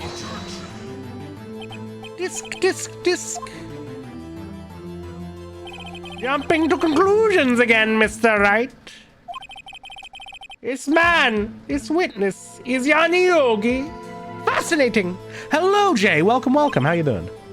However, how do you propose to prove this to the court? We probably should have. I mean, there are probably a million ways. The country has records, right? This is a court of law, as you may recall. You need proof. And allow me to repeat once more that the witness has lost his memory. This is it. I have to do this now. If I can't prove he's Yogi right here, right now, then I've got nowhere else to go. Nick, how are you going to prove it? How can you prove that he's Yanni Yogi? It's okay. It's actually quite simple. Your Honor, please take this man's fingerprints. Then we'll compare them to the fingerprints on file for Yanni Yogi 15 years ago. I see. That makes sense. Disc. Huh? I'm so very, very sorry, Mr. Wright. Why? The witness has no fingerprints. What? What? No fingerprints? You see, before I worked as a caretaker, I worked at a chemical plant. I burned my fingers working with the stuff, yep. What? Yogi, you sneak. You burn your fingerprints off to hide your past. Well, if the witness has no fingerprints, I guess we'll not be able to prove his identity. No! Yeah, I was about to say, he remembers that? Disc. Well, what will you do, Mr. Wright? It seems that the case has been decided, no? No! I know what happened. I know everything. I just can't prove it. But no, I can't let it end like this. I can't lose. There has to be another way. There is no one who can testify as to who this witness is. No one! Nick, what are we gonna do? I didn't even consider that he might have erased his fingerprints. What do I do? Disc. Well, Mr. Wright, perhaps you'd like to cross-examine his parrot for a little comic relief? I was actually going to suggest bringing in the parrot. Yeah, very funny. You're a sore winner, Von Karma. Wait a second. Cross-examine his parrot? Do it! Airbud rules, baby! What is it, Nick? No, you're not going to... Your Honor? The defense would like to take Mr. Von Karma up on his proposal. Take Mr. Von Karma up? On my proposal? Exactly, Your Honor. I would like to cross-examine the witness's pet parrot. I think we might have finally surpassed the Steel Samurai case in terms of how hyped this court case is. This is a great trial. Fantastic trial.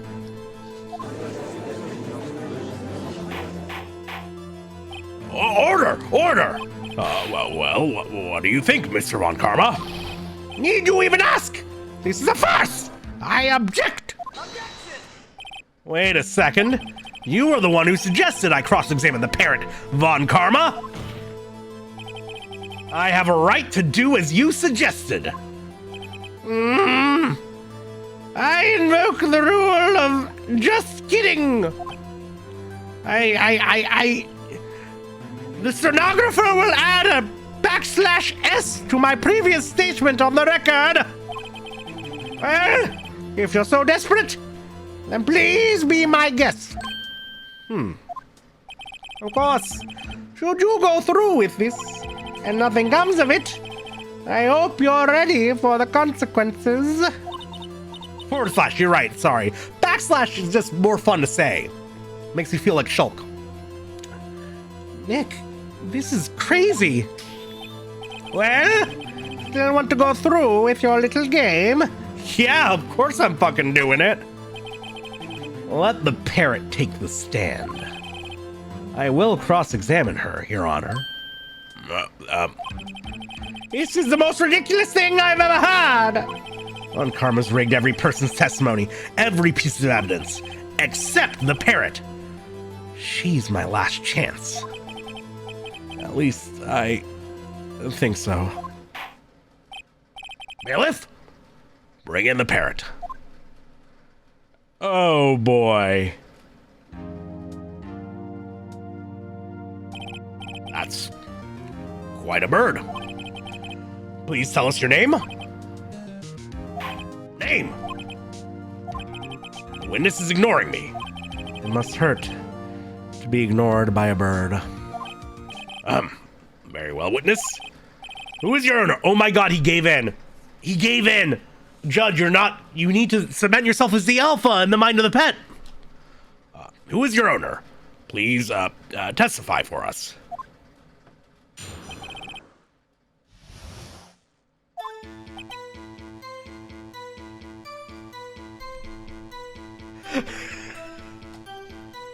Yeah! Yeah! I didn't think we'd actually be able to use our bird law skills, but finally, I'm gonna make Charlie Kelly proud. Hello! Hello!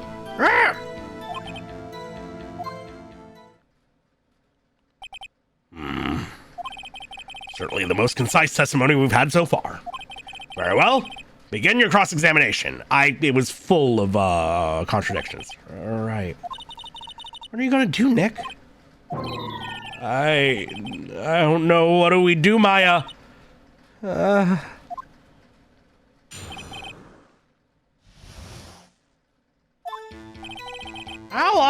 Hello. Witness, you can't just say hello and expect us to get anywhere. I want you to testify. Maya, you talk to her. Right. What do I say? What's your name? Maybe I should get her to say her name? Polly. Polly. What's your name? Polly. Polly. Ah! Mr. Wright, I think we've established that this parrot's name is Polly. Does this have anything to do with her owner's identity? No, it doesn't. Well, I guess it doesn't really have anything to do with that, no. Please only ask questions pertaining to the matter at hand. Very well, witness. Continue your testimony.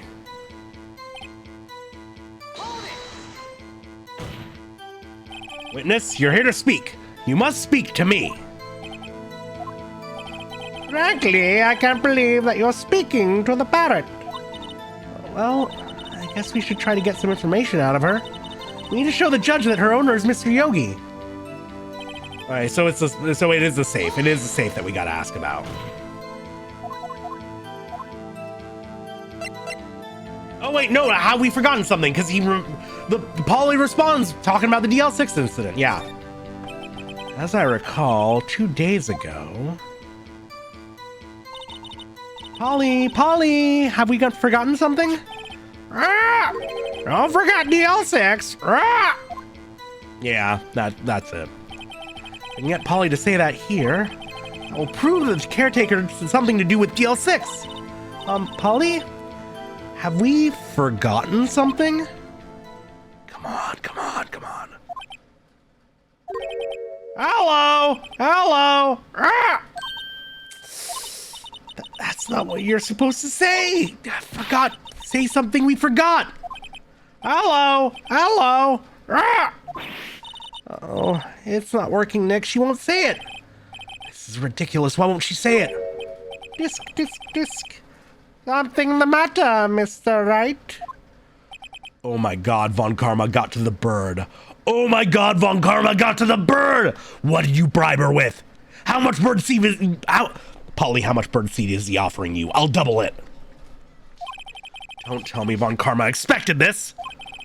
He couldn't have retrained the parrot, could he? Did he train her not to respond when we asked if we'd forgotten anything?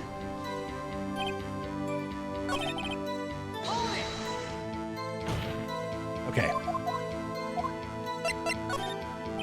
Maybe I'll get her to say the number of that safe. Huh? The safe? Why? Let's just try to get her to say anything, okay? That proves that she's owned by the yeah. Polly, what was the number to the safe in the shack? 1228. 1228. My, what a reckless parrot. Well, Mr. Wright, you are claiming that this number has something to do with the caretaker. I mean, yeah. It does. That's why I had her say it. Ha! Ridiculous! How can the number to a safe tell us who the caretaker is? Show us your proof! What could possibly link this number to the caretaker's true identity? Well... 1228. Right there. Fucking eat it, dick. I'm vaguely observant when it comes to numbers, motherfucker! The DL6 case file! Also, Simmerk, welcome on in! Hello. That is a whole shit ton of emotes. What brings you around these parts? Hello. What is this obsession you have with that case? Mr. Wright, where in this file is something related to that safe number? Case summaries, right? It's literally the date. It's on the case summary page. The case summary? Specifically, the date on which the DL6 incident occurred. The date of the incident, December 28th. That's today's date, 15 years ago. And the number on that safe is 1228. Ah! He used the date of the DL6 incident as the number for his safe, Your Honor. That's how important that date was to him. I see. It certainly is an interesting coincidence.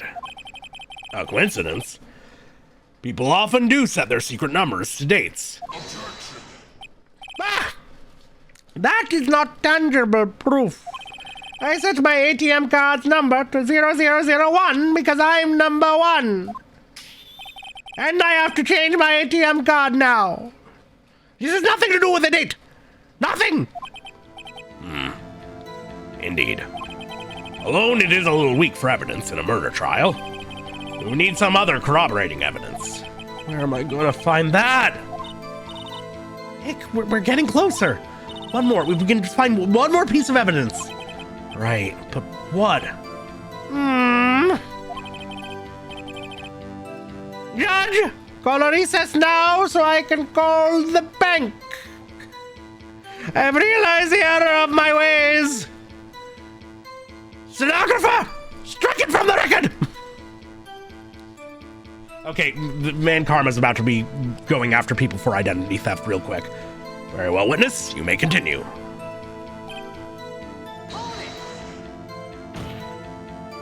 Witness, you're here to speak. You must be. Okay, yeah. So we only have these two. Well, I guess we should try to get some information out of her. We need to show the judge that her owner is Mr. Yo. Yeah, I know.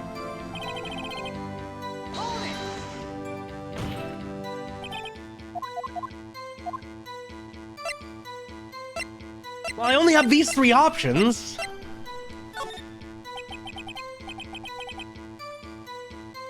As I recall, oh yeah, okay, wow, yeah, my internet's being fucking weird tonight. We got blips happening. It's okay, y'all, I haven't missed anything. I'm trying to get her to mention the DL6 incident again. Yeah, no, she just gives us the hello.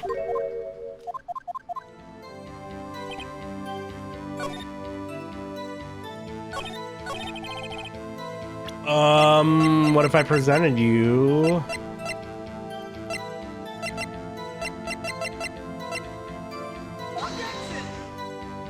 Well, no, that's not what I meant. We'll just... Shit. Okay. That was rough. That's not what I meant to do. I will save now, just because I gotta remember to do it at least once in the trial. Shit, Well, no, the thing is, when I'm presenting something and it's not just showing it off, right? I want to show it to the witness to see if we can get anything out of them. Fuck.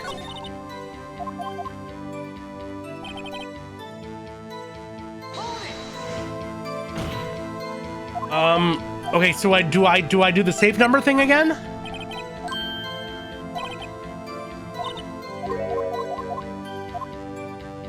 Okay, we've done this already.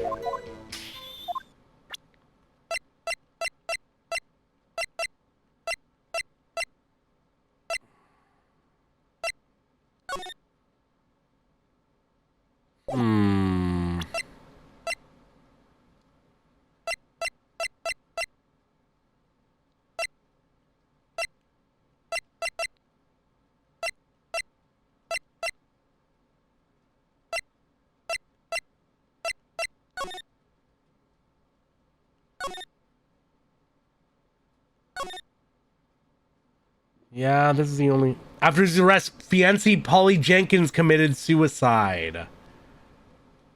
Oh. Oh.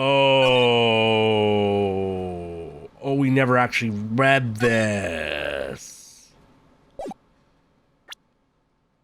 Okay, so, okay, we're getting back to that. That'll do it, yeah. Okay. So this is relating to this case. Yeah, okay. Yeah, that was it.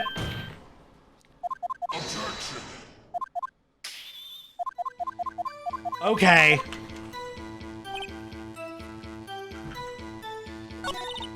Okay, so we gotta ask about the name again. Oh, we're about to get we're trauma all the way down.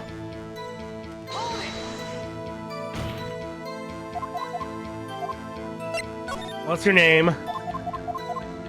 Does this have anything to do with the owner's identity? Yeah. In a very, very sad way, Your Honor. Yes, it does. Ha! Fascinating. To claim that the parrot's name will prove her owner's identity. And show us this proof. Nick, don't you think you're taking the bluffing a little too far? Listen, we're not here to answer the question of who is the caretaker. We're here to prove that he is Yanni Yogi. All we have to do is tie the name Polly to Yogi. Your Honor, the proof that the parrot's name reveals the caretaker's identity is...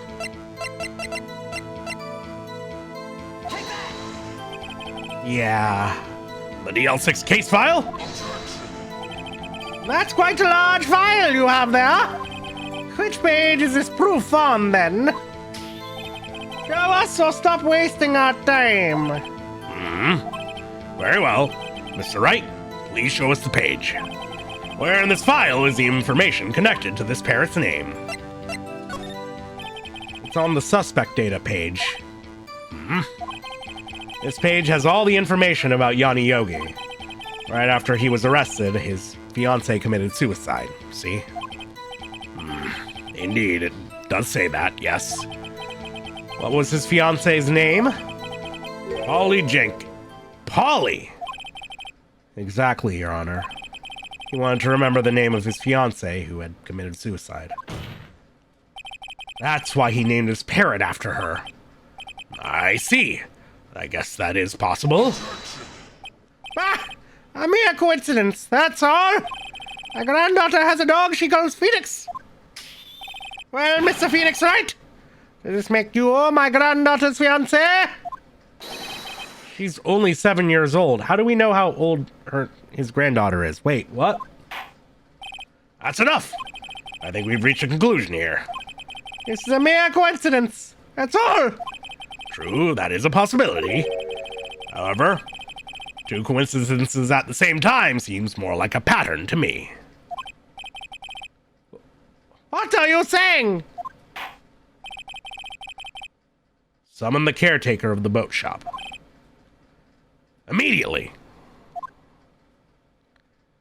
Yeah, objection. When did he say she was 7? Witness, tell us your name. Wait!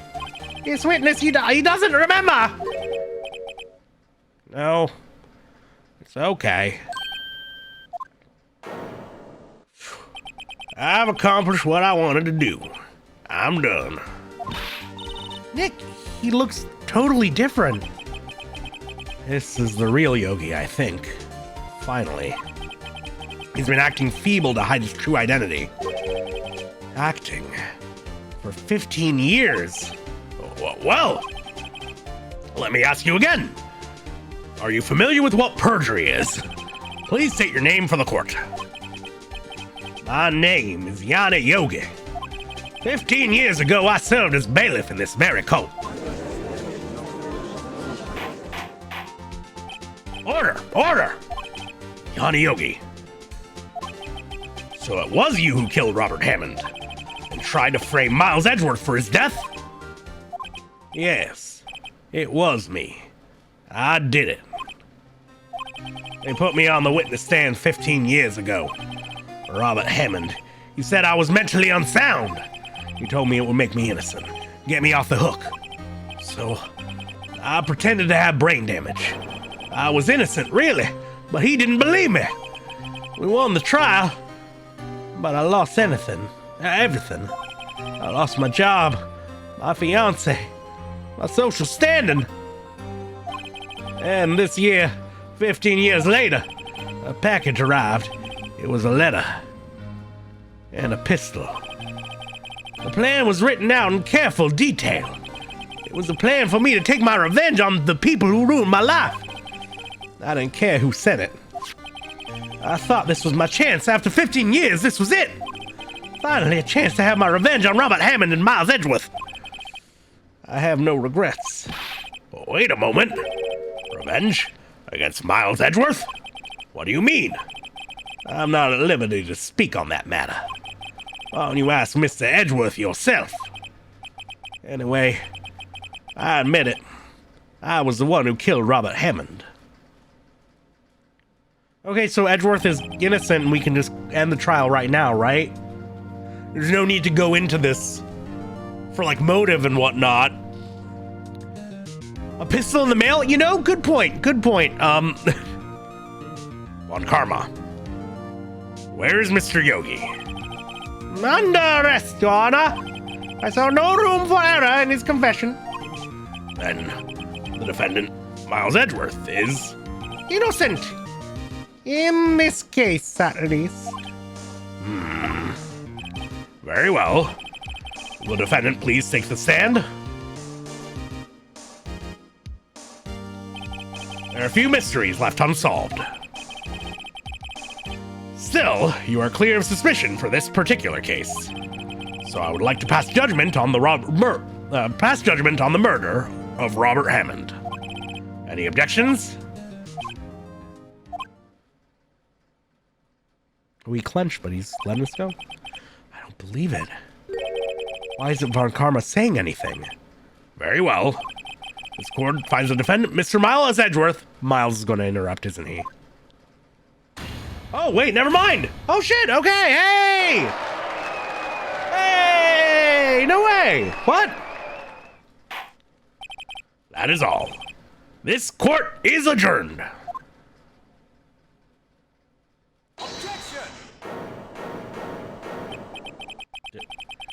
Did someone just say objection? It wasn't Von Karma. Wait, but that means... No.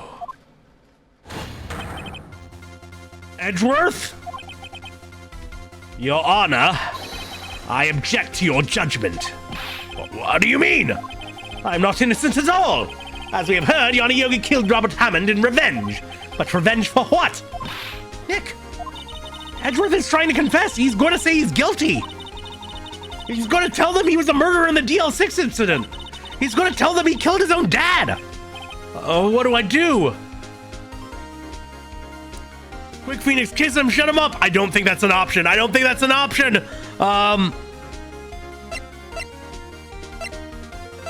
let him do his thing. I feel like I gotta let him do his thing. What could I object with? Other than him being too fucking late. No, I'm sure Edgeworth thought about this one long and hard. This isn't my place to interfere. Oh God! Automod keeps stopping chat from telling us to kiss him. Nick, are you sure? There's nothing we can do about it. This is his problem now. For 15 years, I've had a recurring dream. A nightmare. It's only a nightmare, that's what I told myself. But now I know it wasn't a dream. Yanni Yogi wasn't the killer. You mean, in the incident where your father died? From the distance of the shot, it wasn't suicide either. Everything was as clear as day. The murderer? The criminal in the DL6 incident? It was me! Your Honor, I confess my guilt. I am guilty for DL6, the statute of limitations of which ends today. The culprit is me! Jesus fucking Christ, Miles. Order! It's certainly unexpected. Okay, can we stop saying kiss and then naming people who are in chat and me? Bad precedent to set, chat. Anyways. Defendant, declared innocent, is confessing to a different crime. A crime for which the statute of limitations runs out today. I'm not really sure how I should deal with this. It's obvious. We hold a trial. Right here. Right now. We try this man for his crime of 15 years ago. I think I would like to take a 5-minute recess. During this time, I will consider the appropriate course of action to take. Court is adjourned. Yeah, does he get charged as a minor? December 28th, 2:24 p.m., District Court, Defendant Lobby number 2. I'm sorry, Wright. I've just wasted all of your effort. Mr. Edgeworth, oh God, wait, are we down? Are we down again? Are we somehow down again? Okay, good, we're back. It was temporary. Shit. God, Internet, what are you doing to me tonight? Mr. Edgeworth, I just don't believe it, sir. I mean, you kill your dad? I didn't want to believe it myself, Detective, but it's the truth. I deserve to be punished. Murder is murder, no matter what the circumstances. This is crazy! That is crazy! Nick, what are you doing? Huh? Oh, I was just reading through the court record once more. I'm getting my case ready. Your case for what? Huh? Isn't it obvious? I'm going to prove that Miles Edgeworth is innocent.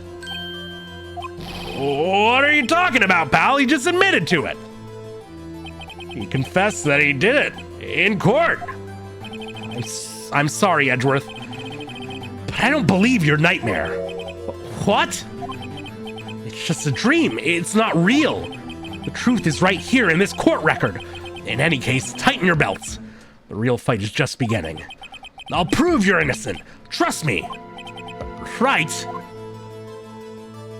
Okay, I understand that the real fight is just beginning. I do hope we don't have that much more trial to go, right? Just because I do want to end at a somewhat reasonable time tonight. Now then, I would like to resume our trial. Judge! Miles Edgeworth has admitted his own guilt. He has confessed his crime.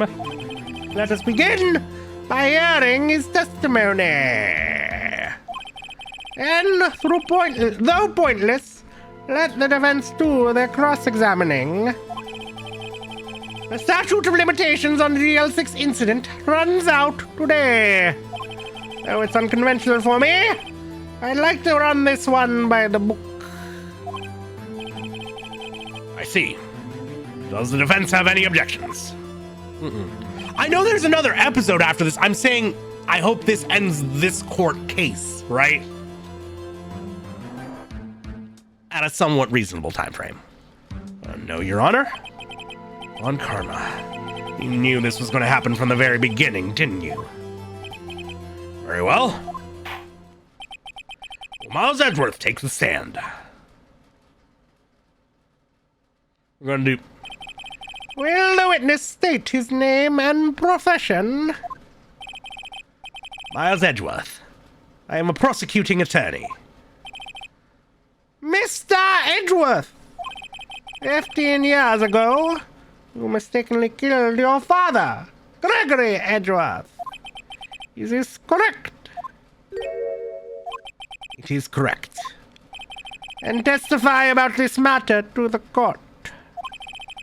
When Edgeworth was telling me about his dream yesterday, I noticed something. One detail didn't quite fit. That will be the key, but only if I can get it to work. Please. Please. Maya is just every Fujoshi watching right now, right? That day, I had gone to the courtroom to observe one of my father's trials. As we went to leave, an earthquake struck, trapping us in the elevator. My father and Mr. Yogi lost their composure and began to argue. Just then, something heavy fell at my feet. I picked it up and threw it at Mr. Yogi. I wanted them to stop fighting. A moment later, there was a gunshot. A single gunshot, and then a scream. It was a terrible scream. I remember it to this day. That's all.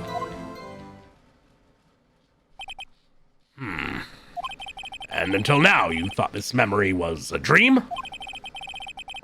We were stuck in that elevator for 5 hours. The oxygen in the elevator ran out, and I lost my memory of the events. Bah! Same claim Mr. Yogi has made. Oh, Lodge! Thank you for the sub! I'm glad we won you over. I hope you enjoy your emotes. Thank you. Appreciate it. Very well. Mr. Wright, your cross-examination, please. Yeah, dance it out. Join the crew of the Wigglers. Yes, Your Honor. All right, let's press.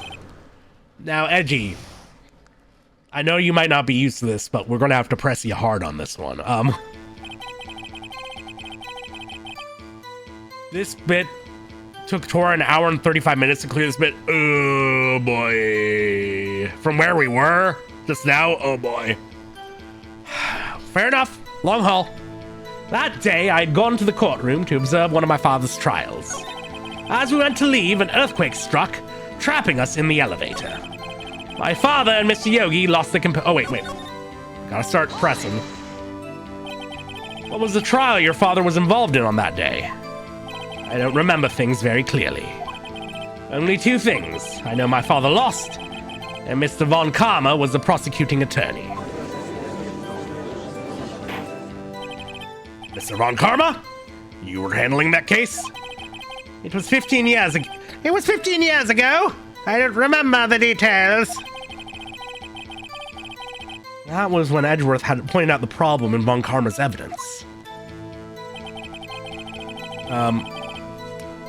I've been wanting to for some time. I haven't had the funds for that. Well, I'm glad you waited till you could do so financially securely. I don't want anybody to contribute in any way if, you know, they are not taking care of themselves first, for the love of fuck. Like, but thank you. The support really does mean a lot, Blodge. I appreciate it. All right. So, there were 3 people, including yourself, trapped in that elevator? Yes, myself, my father, and Yanni Yogi. We were fine at first, but then as time passed, and no one came to help, my father and Mr. Yogi lost their composure and began to argue. What did you do then? I was a 9-year-old boy at the time. What could I do? I was scared, trembling in the corner. But then, just then, something heavy fell at my feet. What was it? A pistol. I assume it was the bailiff, Yanni Yogi's. The safety must have come off when it fell from its holster. Not a very good safety. And you picked it up. What happened next? I picked it up and threw it to Mr. Yogi. I wanted them to stop fighting. Did you know it was a pistol when you threw it? I think I knew. I knew it was dangerous, but the air was getting so thick. I panicked. So, you're saying you threw the pistol at Mr. Yogi? I was in a daze. A moment later, there was a single gunshot, then a scream. The gun fired once? Yes. I think after I threw it, I lost consciousness. Since then, they've echoed in my head every day, that gunshot and that horrible scream. The scream. It was a terrible scream. I remember it to this day. This day? Yes, I can practically hear it now. I doubt I'll ever forget that scream for as long as I live. There it is.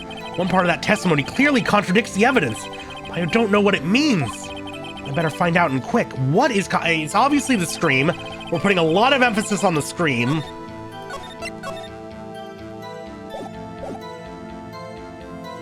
Oh yeah, the scream is just MC Wright going, oh, oh, oh! It's just the mummy voice.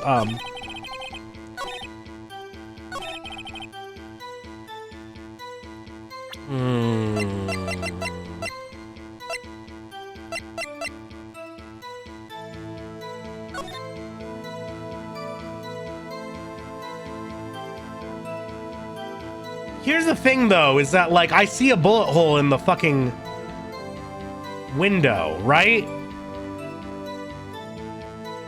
Right?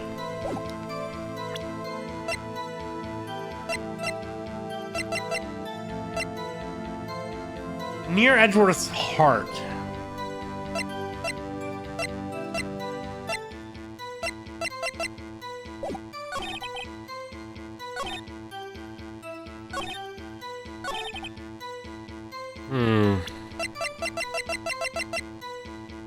I'm gonna try and hit him with the incident photo. So, there was only one gunshot? Yeah. Yes, I'm sure of that. I heard the shot and the scream, and everything faded. I was unconscious until the rescuers came. I see. No, Your Honor. Unfortunately, you don't. Take a look at this. Now take a look at this. Okay, that's the alternative to look at this photograph that we needed this entire time. This is a photograph of the scene of the crime 15 years ago, and in it lies a clear contradiction to Mr. Edgeworth's testimony. Well, I can see the victim, Gregory Edgeworth, lying there. Well, what do you mean a contradiction? Just as I thought, the judge is clueless. As always. Show the judge the contradiction in the photo! Yay! As should be obvious, the contradiction is here. I see. A bullet hole in the door.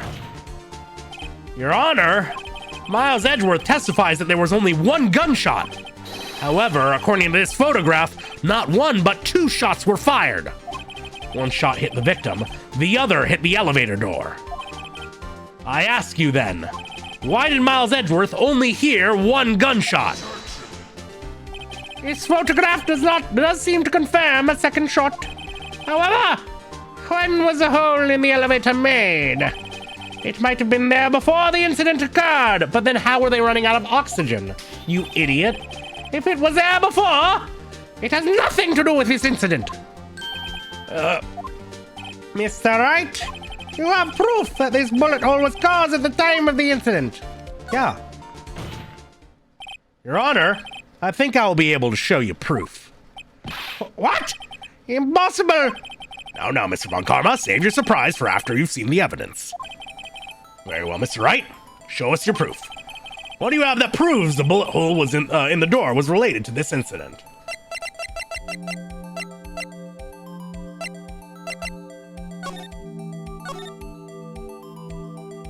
One bullet found in his heart. The murder weapon was fired twice. We know the murder weapon was fired twice. And the oxygen deprivation. Okay, I'm assuming it's the bullet. Yeah. It was totally this. It wouldn't let me save. It wasn't letting me save there, Mimey. Your Honor, the answer is in this file. You do enjoy dragging out that file, don't you? I don't accept this evidence unless you can tell us what page it's on. Wow. What page shows a link between this bullet hole and the DL6 incident? Now it's letting me save. Hello, Alistair. Welcome, welcome. Bulls in the House of Law adds character. It reminds you what's at stake. So I'm assuming, you see, for me, it's the whole suspect data thing because the oxygen deprivation. I think that's making one too many connections. I think this one, victim data, is where it mentioned that the weapon was fired twice. So that's probably where it wants us to go. Look at the victim data in this file. It says it quite plainly. The murder weapon was fired twice.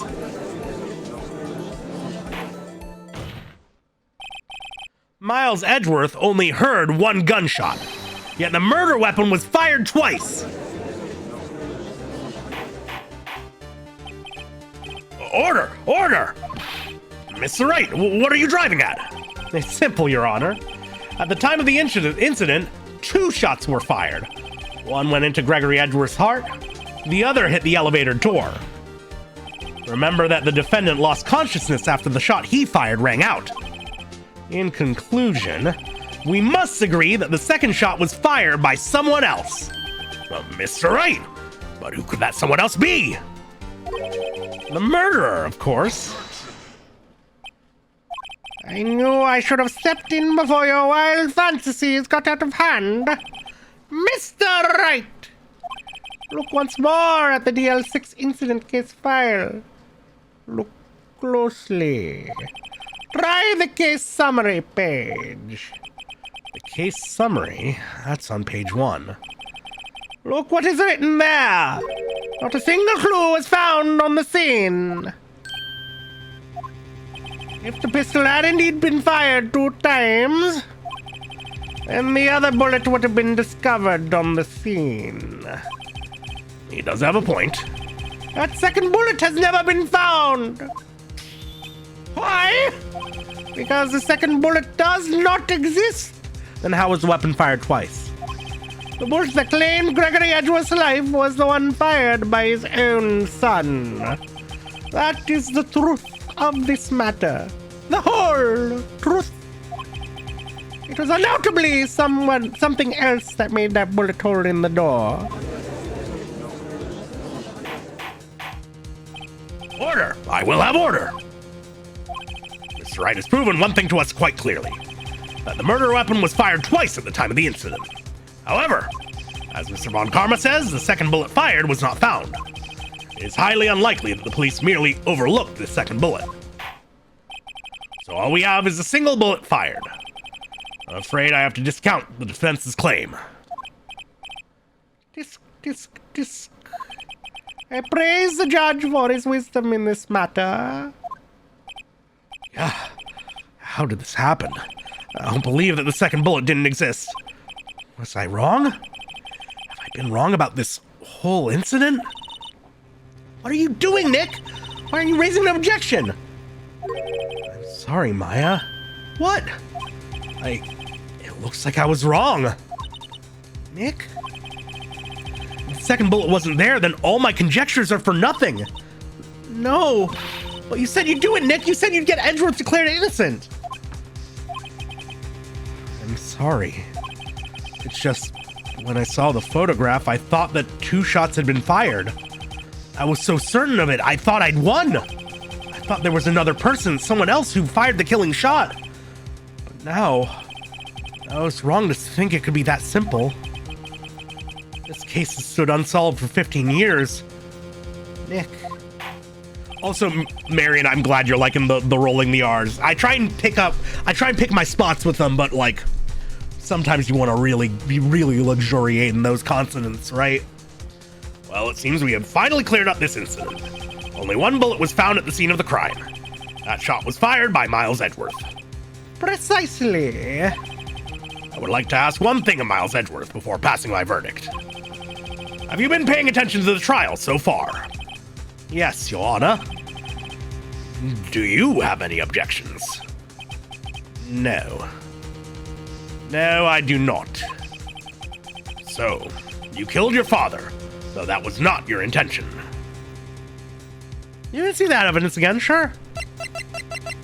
I'm still waiting on the, like, DL6 bullet to come into play. But we'll go over this real quick. 12/28/2001. Elevator, District Courthouse.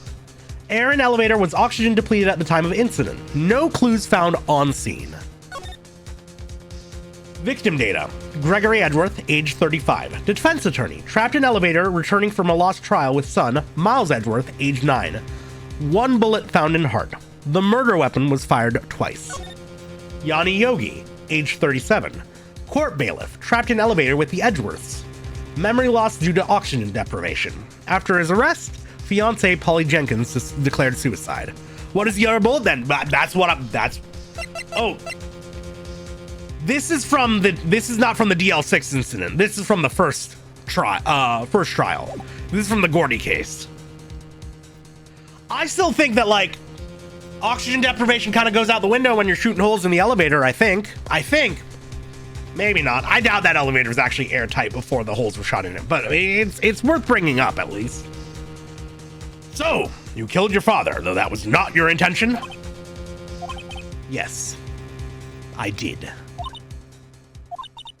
Oh no. He's accepted the guilt. Very well. The statute of limitations on the murder of Gregory Edgeworth runs out today. Therefore, I must pronounce a verdict on the defendant today, right here.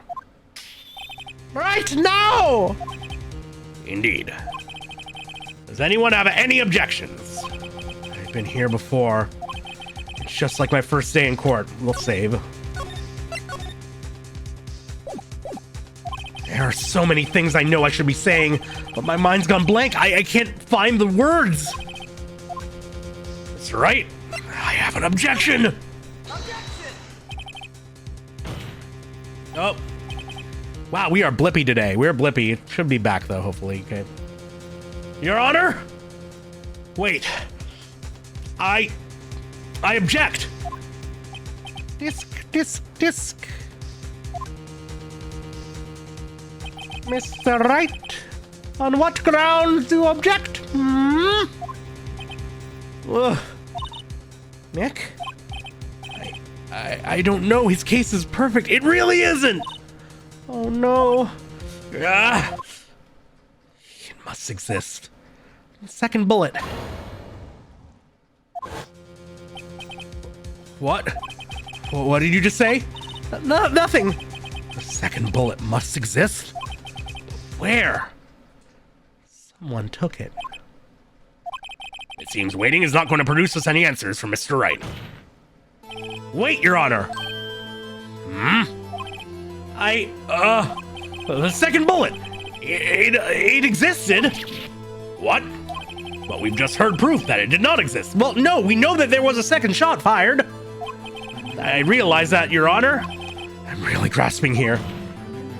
It's just someone took it from the scene of the crime. That's what happened. But who? The murderer. The murderer? And tell us, just who is this murderer? That. I shouldn't have gone further there. I'm still thinking about that one. So the criminal took the second bullet. But why? First of all, how would they have found it? It's not easy to find a stray bullet, Mr. Wright. Was there some pressing need for the murderer to search for that bullet? The murderer had to find it. They proved that they didn't do the murder. Of course there was a need. That's why they took it. What possible reason could they have had? Well, covering up evidence, obviously. The reason the murderer took the bullet away from the scene with them was... yeah, the bullet would be proof. Maybe they thought that the bullet would be used as proof. Proof? It was a special bullet, so they took it. Oh, that's not. If that was the case, then they should have taken the bullet from inside Gregory as well. Well, that's maybe a little less doable. Huh? Okay, it's obviously caught the other one because it's just hinting towards it being karma, right? Why would they only take one of the 2 shots fired? Oh, right. That's right. Have you really thought this through? I'm gonna have to penalize you. This isn't going so well. Was there some pressing need for the murderer to search for that bullet? He had to find it. Yep. Well, the murderer was a very cautious sort, you see. That's why the murderer had to search for that bullet. If that was the case, then they should have taken the bullet from inside Gregory as well. Well, then you get blood all over you. Phoenix, then he'd get blood all over him. Come on, dude. Why would they only take one of the 2 shots fired? Fine. Okay. And it didn't let me say before any of that, so... Why would the murderer have spent the time to look for that stray bullet? They didn't need... Oh, he didn't need it. He wanted it as a trophy. I haven't got a clue. What's wrong, Mr. Wright? The murderer had no reason to take that bullet. I don't want to admit it, but it's true. Had to take it. Had to take it? Murderer? What does that mean? You're thinking too normal. Think crazy. Don't think why the bullet was taken. Think why the bullet had to be taken. Mr. Wright? Yes, Your Honor. I have no idea what I'm doing. Also, hello, Stonewall. Welcome on in. What brings you in these parts? Would Karma rip Gregory's heart out for the bullet, Kalima style? He would, but not in that situation, because again, too much blood, too much evidence. He keeps things perfect. Unlike this trial. I totally believe that he has a sacrificial slab in his home and an obsidian knife with which to cut out the heart. But he didn't have his stuff with him, right? Well, the murderer had no intention of taking the bullet from the scene, but the murderer had to take that bullet. Had to, Mr. Wright? What do you mean? Well, for instance what? Maybe the bullet hit the murderer? The bullet hit the murderer? Is that why Yanni has brain damage, or? Just saying, for instance. I mean, if it hit you, you would have to take it with you, wouldn't you? It's not like you could perform surgery right there. You know? Also, Stonewall, please don't do any hints. Please don't do any hints. Don't backseats me. Let me have the blind playthrough experience. Even if I stumble, even if I fall, I want to have that raw experience. Thank you in advance for considering that. Wait a second. I was just talking off the top of my head, but what if that's really what happened? Let me get this straight. So at the time of the murderer themselves was shot. And they left with the second bullet still inside of them? Thus leaving only one bullet at the scene of the crime. Yes, I guess that's how it would work. Yes. But there's a problem with that. The other 2 people rescued from that elevator, Miles Edgeworth and Yanni Yogi, were both unharmed. So that would mean the murderer came from outside. Yes. He shot through the wall. Of course. The 2 men fight inside the elevator. Trying to stop them, the boy picks up the pistol at his feet and throws it. The pistol discharges, and the bullet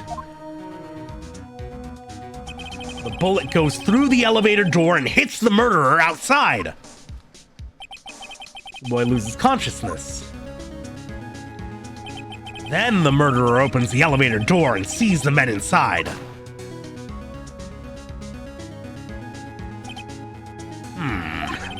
Mr. Wright, you're truly the most unpredictable defense attorney I've ever known.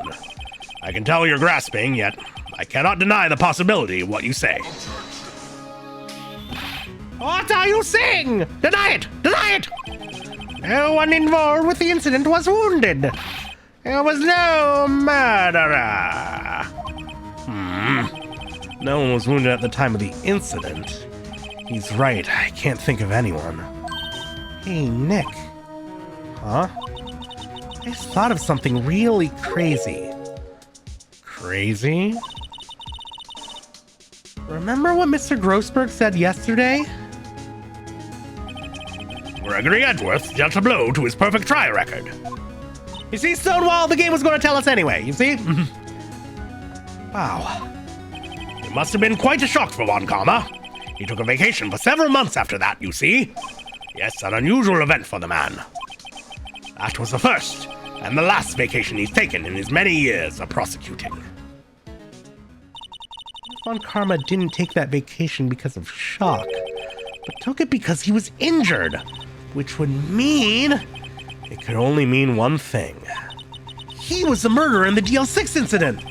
He was the man who shot Gregory Edgeworth. It was Von Karma. Wow. Okay. We're about to replace Edgeworth's trauma with an entirely new, maybe significantly worse one of studying his entire law career under a mentor, styling himself after him, and then turn... Fuck. Okay, great. Oh, man. Something wrong, Mr. Wright? You seem dazed. No, Your Honor. Well, you have indicated the possibility that the murderer came from outside. Can you give us the name of your suspect? Uh-oh. Should I come out and say it now? No, we save it for a better time. We can't. We need more.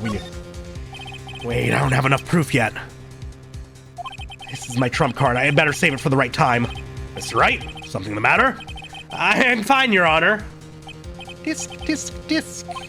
Shall we carry on with the trial, then? That said, we have no farther to go. All that is left is the finish. In other words, the verdict. What? Not yet. Think, Mr. Wright. You have said that someone from the outside was the murderer. Yet you cannot suggest anyone as a possible subject or possible suspect, which means your conjecture is worthless and will be rejected. Of course. Nick. Back. Yeah, no, I'm just gonna push through. Okay, I'm just gonna push through all of the future moments. So please don't freak out when it happens. We're just gonna keep going, okay? Thanks for understanding. My internet's clearly just not... I don't know what it is. Like, the stream's not going out entirely, so clearly it's not that, but something is not great about my internet right now, okay?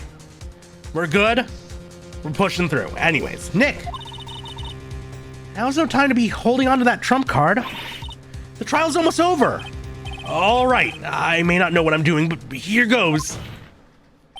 Your Honor, there is a suspect. One lone suspect. Oh, well, this is certainly interesting news. Very well, Mr. Wright. Who is your suspect?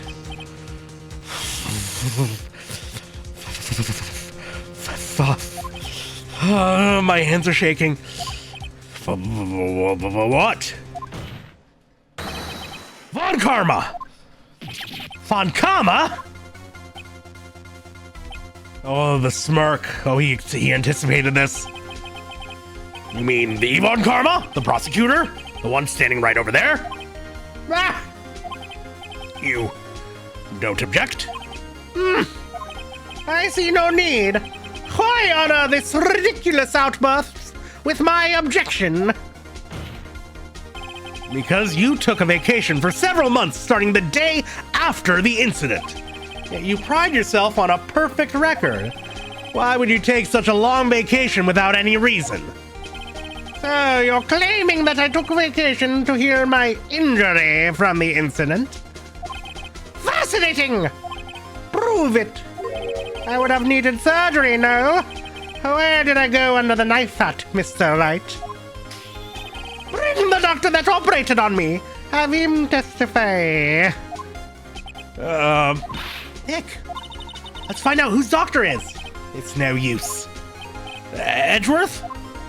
I know Von Karma, perhaps too well. He's perfect. He wouldn't leave clues. He probably didn't undergo surgery. That would leave a doctor as a witness. Nobody's that perfect. Oh, but if he doesn't undergo surgery, then I can guess the bullet's still in his body and we get to choke it out with the metal detector. That's totally where this is going. Nobody's that perfect. So what, Nick? Von Karma pull a bullet out by himself? That's insane. No, he couldn't have. You can't just pull bullets out of yourself. Wait, what does that mean? That bullet has to be somewhere, but where? Disc. Well, Mr. Wright, can you produce evidence to prove I was shot? All right, Von Karma. I'll prove it. And I'll even use evidence. I know how you like it so much. What? The evidence that proves The evidence that proves Von Karma was shot is... Von Karma is perfect. He wouldn't risk surgery, leaving an evidence trail. So then I ask, where is that bullet now? I think it unlikely that Von Karma's performed surgery on himself. You don't mean? I do.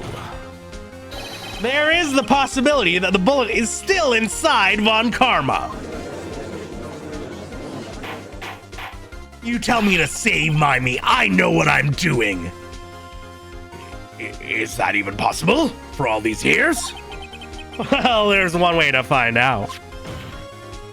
We could use this metal detector. Well, Von Karma, I'm going to run this over you and see what we find. Chat, prepare yourself for a very loud and satisfying and vindicating beep. I refuse! You refuse?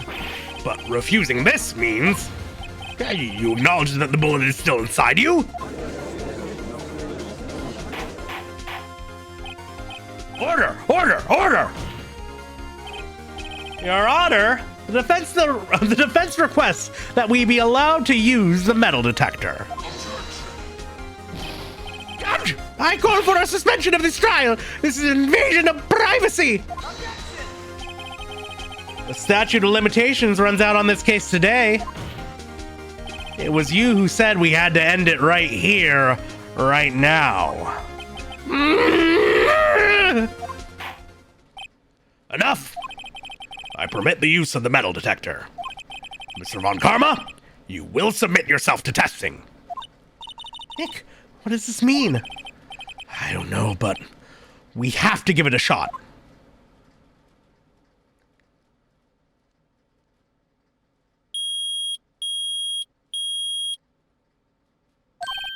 It reacted. Something's inside his right shoulder. The bullet.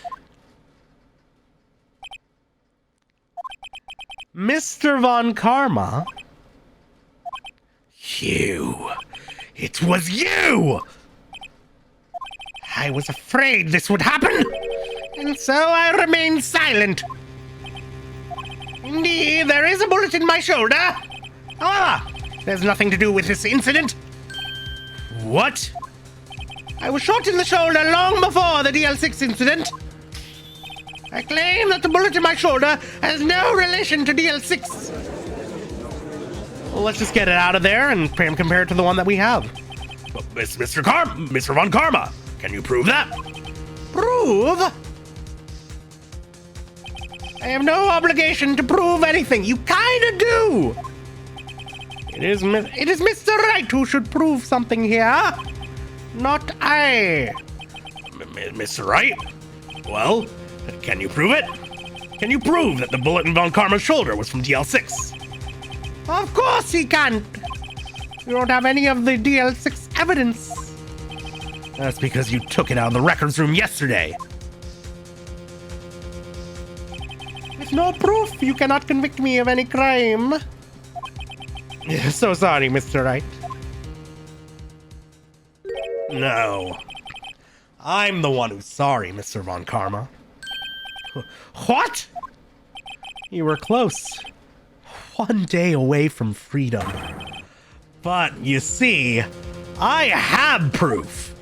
What? Who would have thought that you would dig your own grave trying to convict Edgeworth? I can link that bullet in your shoulder to the DL6 incident. But first I'll save for safety's sake. And here's my final proof.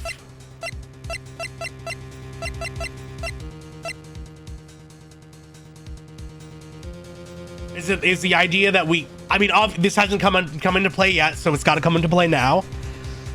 I guess we just it's got to be like, oh, we can compare this to the other one, right? That's a bullet. Where did you get that? This is the bullet used in the DL6 incident. This was taken from the heart of the victim, Mr. Gregory Edgeworth. The bullet is preserved quite nicely, with all the ballistic markings intact. Ballistic markings? You may recall the term. It came up in the first trial, 2 days ago. Ballistic markings are the fingerprints of a weapon. All bullets fired from a gun are marked with that weapon's unique pattern. By examining the markings, you can tell which weapon fired the bullet. It's quite accurate. We have 2 bullets in our possession. One, the bullet removed from Gregory Edgeworth's heart. The other, Mr. Von Karma, is a bullet buried in your shoulder. We could analyze both bullets. Then, if the markings matched, we would know that both bullets had been fired from the same gun. I wonder if you could actually compel somebody, for the sake of a trial, to get surgery to have something removed from them, right?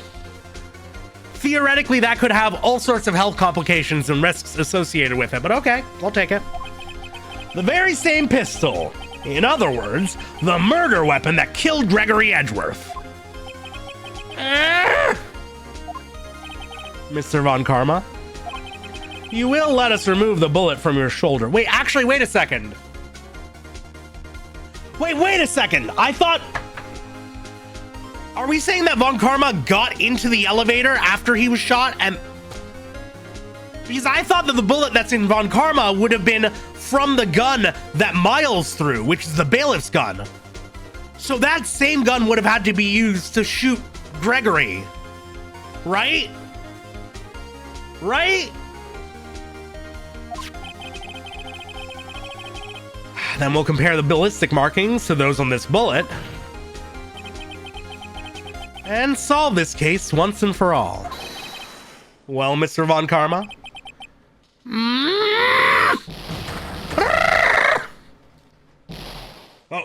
Okay, I'm not gonna, I have neighbors. I can't scream that much. Wright is saying the first bullet hit Von Karma. Oh! That scream. I've heard that scream before. Wait. I know. Help! I can't breathe! Quiet! I said quiet! You're not making this any easier. Stop breathing my air! I'll stop you! Stop breathing my air! No! Get away! Get away from my father! Bang. And there we go. It's that scream I heard in the elevator. 15 years ago. Von Karma! It was you who screamed! Mr. Von Karma? Oh, Edgeworth! Only you would dare defy me! So, it was you. You and your father are my curse! Oh, here we go. Now's the freak out. Your father shamed me with a penalty on my record.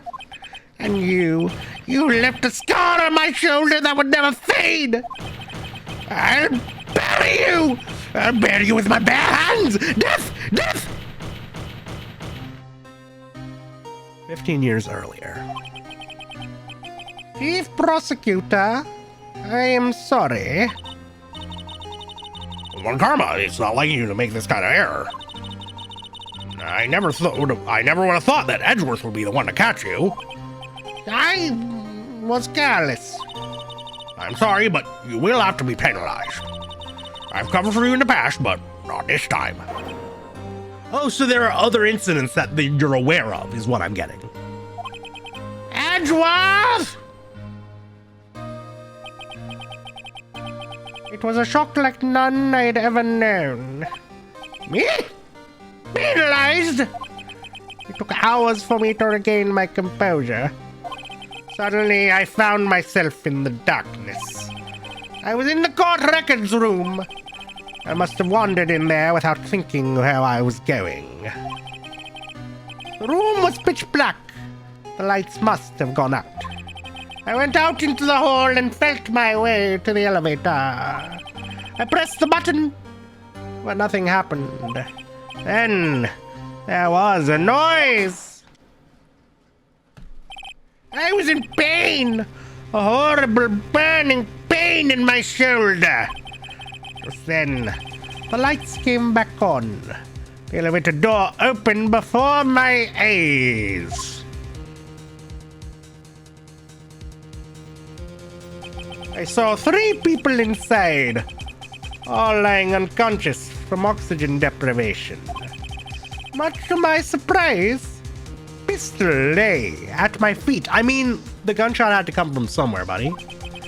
I knew then it was destiny. They got a lot of use of that one shot of a hand holding a gun, don't they? In his last moments, Gregory Edgeworth was still unconscious.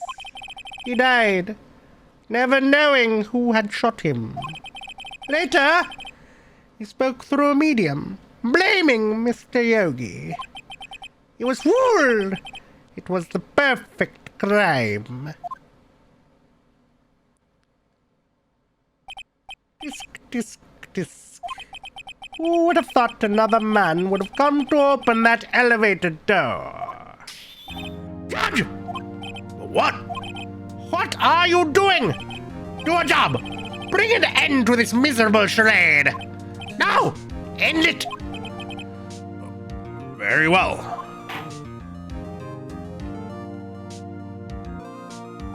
It appears that we have come a very long way to the end of this maze. 15 years later, Mr. Miles Edgeworth? Yes, Your Honor. You were innocent. You are innocent. As you said, it was all a nightmare. Yes, Your Honor. This court finds the defendant, Mr. Miles Edgeworth, not guilty. For the second time tonight. Yay. That is all. This court is adjourned. Are we not gonna... So we don't convict Karma for anything? Or what? Well, Karma having lead poisoning for the bullet, which explains why he's actually sane in this trial. I totally believe it. I totally believe it. I hope I was able to do him justice. Oh, yeah. Yeah, let's celebrate the big dub. Sure, why not? Super Mario RPG. Sonic the Hedgehog, Donkey Kong 3. Adventures of Lolo 1 and 2. King's Knight, Dig Dug, Chew Man Fu. Harvest Moon. League Puzzle Pokemon. Toe Jam and Erlin Panic on Funkotron. Why we oofin'? Why we oofin'?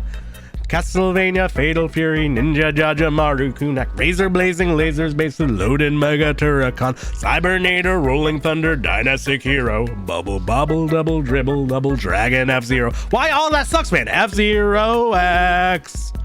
And Donkey Kong Jr. Math. Ninja Gaiden 1. Ninja Gaiden 2. Ninja Gaiden 3. Do the snap! Cruise USA. Okay. Liz, you had me worried that the stream went down during that, That is all. This court is adjourned.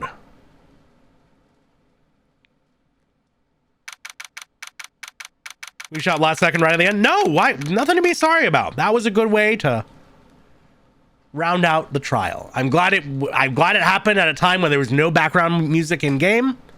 I'm glad it happened after the trial was over, right? Good timing, CJ.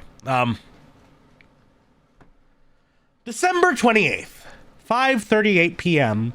District Court, Defendant Lobby, number 2. Nick! We did it! Did you see his face? Von Karma looked even paler than usual. He's pretending to be all cool, but inside you crushed him, Nick! Crushed! I gotta say, I'm impressed. It was pretty close, though. I was sure we'd had it. I know, I was on the verge of tears the whole time myself. But now it's all just a good memory. So, it's finally over, Edgeworth. Right. Yeah? I'm not sure how to say this. I know. Try thank you. I see. Thank you, Wright. You're welcome. I think you could have done better than that. Sorry. I'm not good at this sort of thing. You got a lot to learn, Edgeworth. She's got you there. Whoop! Amazing, pal! You pulled through just like I thought you would. I'll never forget this. I owe you one, pal. And tonight, let's party. Dinner's on me. Yeah, my salary went down a bit this month. But who cares? See, Mr. Edgeworth? You should take a lesson from Detective Gumshoe. That's how you say thank you. With money. Pay our lawyers' fees. Oh, God.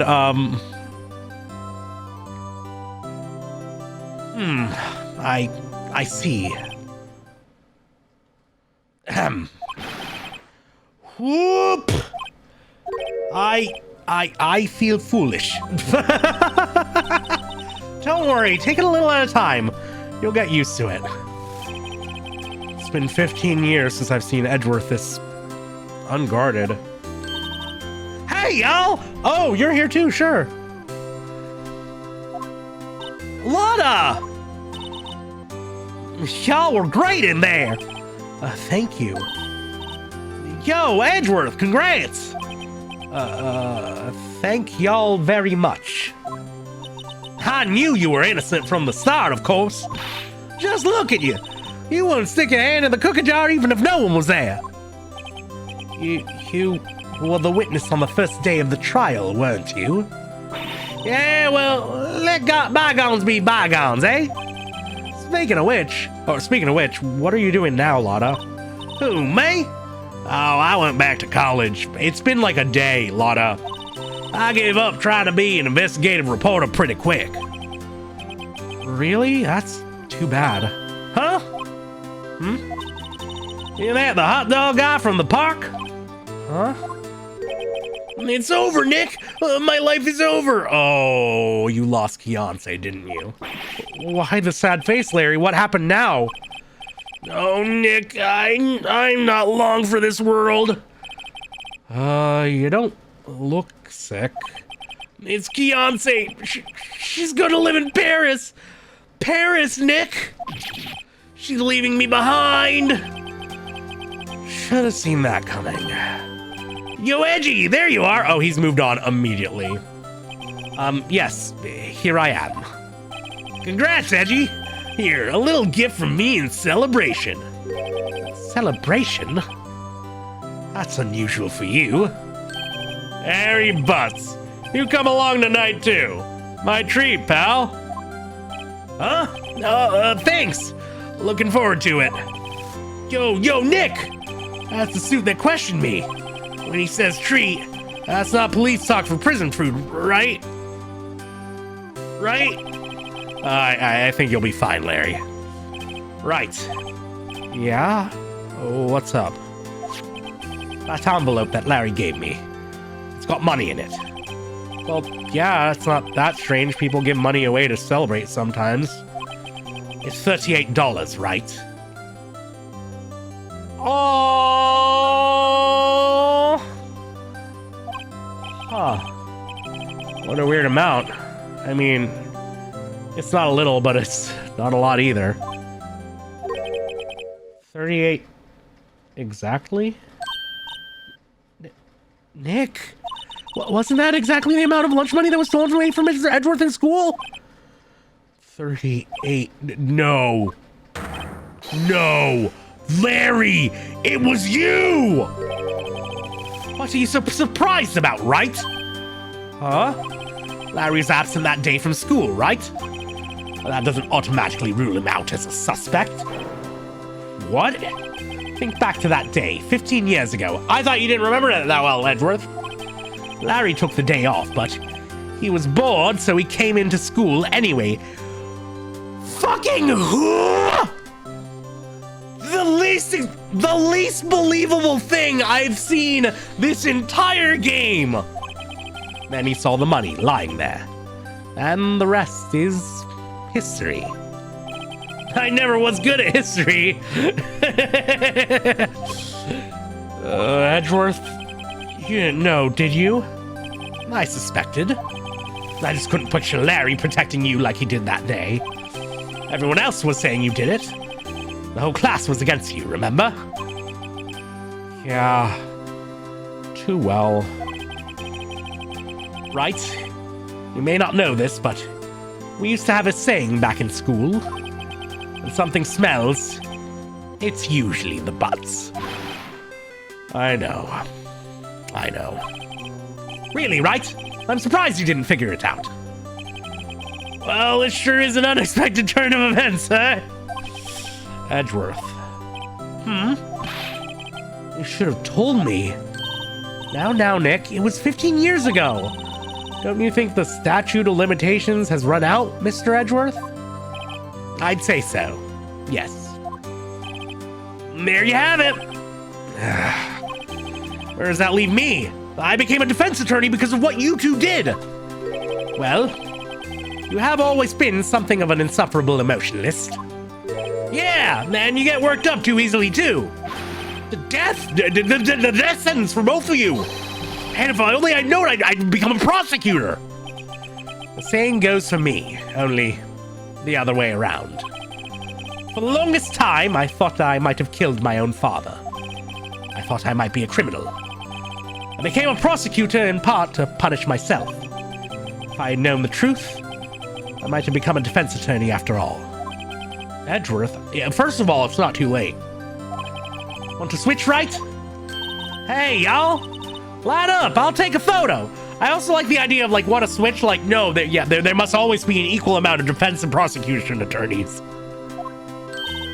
Hey, photo time, let's go! And after that, dinner on me. I love it when the gang gets together and has a nice meal. Detective Gumshoe took us out on the town that night. We celebrated Edgeworth's newfound freedom.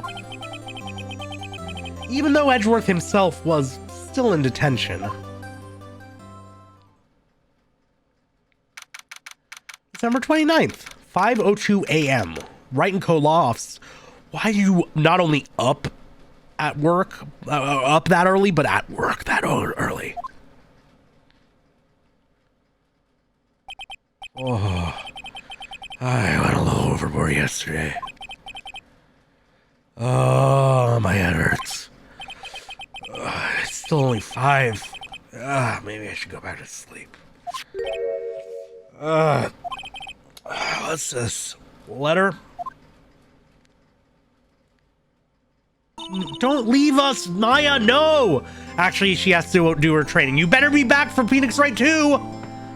Good morning, Nick. You were really impressive yesterday. Seeing you, it made me think about what I'm doing here. I'm a spirit medium, in training, of course. I wanted to help Mr. Edgeworth, too. I wanted to help you, but I couldn't. I was useless. So I've decided to go back to my training. I'll become a full-fledged spirit medium, for starters. I couldn't say it to your face, so I left this letter. Goodbye, Nick. Oh, thanks for stopping by, Blahaj. I hope you had a lovely time. I hope you have a great evening. We will be probably wrapping up very shortly, but loved having you in. Goodbye. What time is it? Oh, his first train from the mountains have already left. To the station.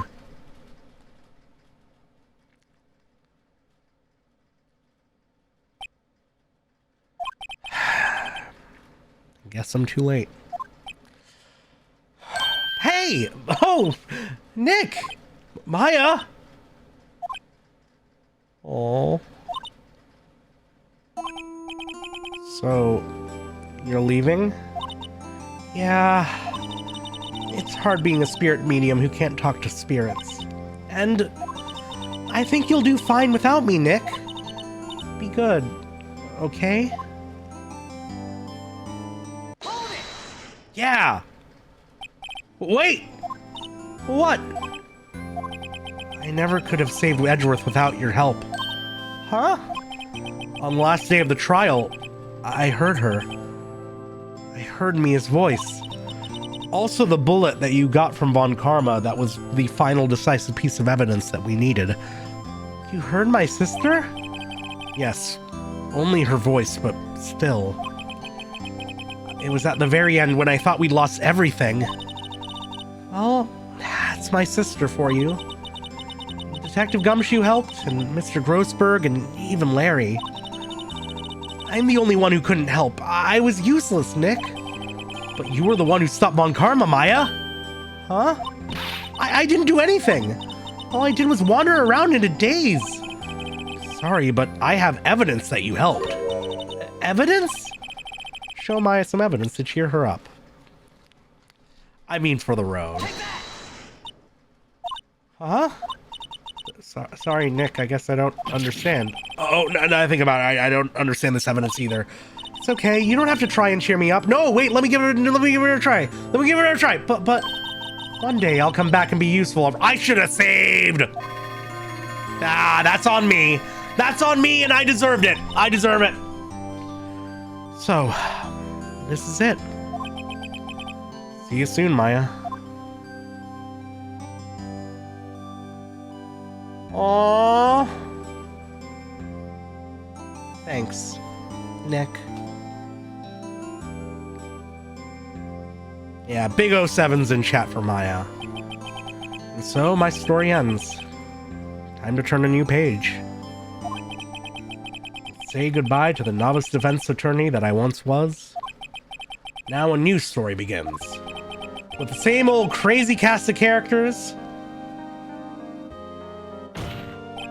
Ah! Don't think you've graduated yet, amateur! Mr. Wright, perhaps you'd like to rethink that claim? Yes, Your Honor. Uh-oh, I got a bad feeling about this. Aww. Cute way to end things. Aww, and there we go! Hey, pal. Mr. Edgeworth came down to the precinct to wish me a Happy New Year. Talk about a pleasant surprise. Whoop! Detective Gumshoe! And he hung his head low and went right back outside. Kinda like he was embarrassed or something. Strange, huh? Raid call will be whoop. Raid call will be whoop. I think that's decided. Huh? Nick? Nah, I haven't seen him lately. Who, me? I've been working at a cheese shop. That Missy's a nice lady, but she's not exactly what you'd call a cheap date. Oh, she's in Hawaii right now, yeah. Tatsuro Iwamoto. I know there's an art case in the trilogy. Don't worry. Don't worry, people. We're good. Oh, right. Oh, whoops. I hear he's been busy. Oh, yeah.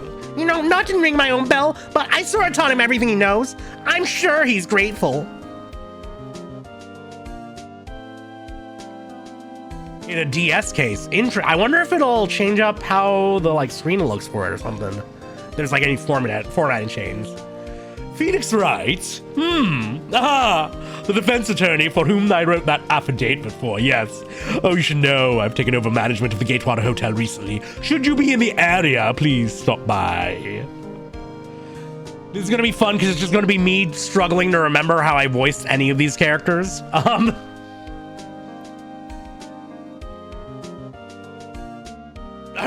Oh, it's you, Phoenix Wright? Ah, yes, his understudy, was he not? I wonder how he's doing. I haven't seen him late. Ah, the days of my youth. Like the scent of fresh lemon, you see? Who are they talking to? It's not Mia, or it's not Maya, and it's not Edgeworth, and it's not Wright. I wonder.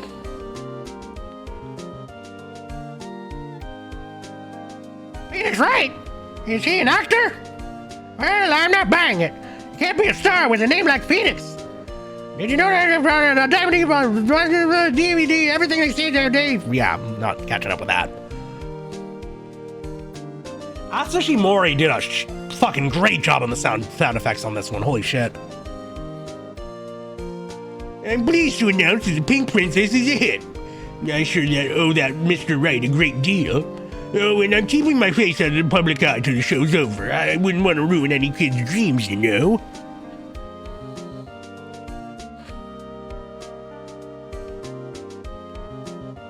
Yeah, no, I was gonna say the Joaquin Phoenix thing about Phoenix Wright as a name. Oh, I got a letter from Maya the other day. It sounds like she got caught a cold standing under a waterfall. I wanted to visit, but she didn't have time, so I sent her some Pink Princess trading cards. She said she can't buy them where she is. What kind of place is she living at anyway? The DS version lets you shout out an objection, like into the microphone? That's pretty good. That's pretty good. Right? Who's that? You wanna talk? Let's talk Pink Princess, alright? But, you know, I snuck into the studio the other day, and I saw her. The one inside the Pink Princess suit. Yeah, what a dog. It was kind of a shock for a boy of my tender age.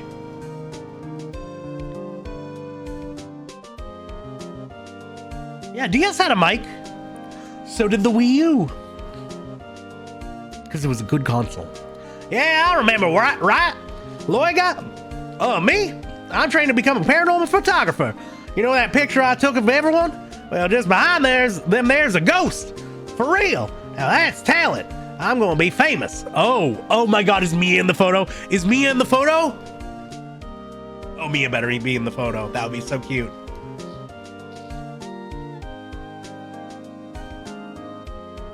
Yeah, she's there! Yay! Aww! Victory! Sideways. I fucking love Maya. Absolute sweetheart.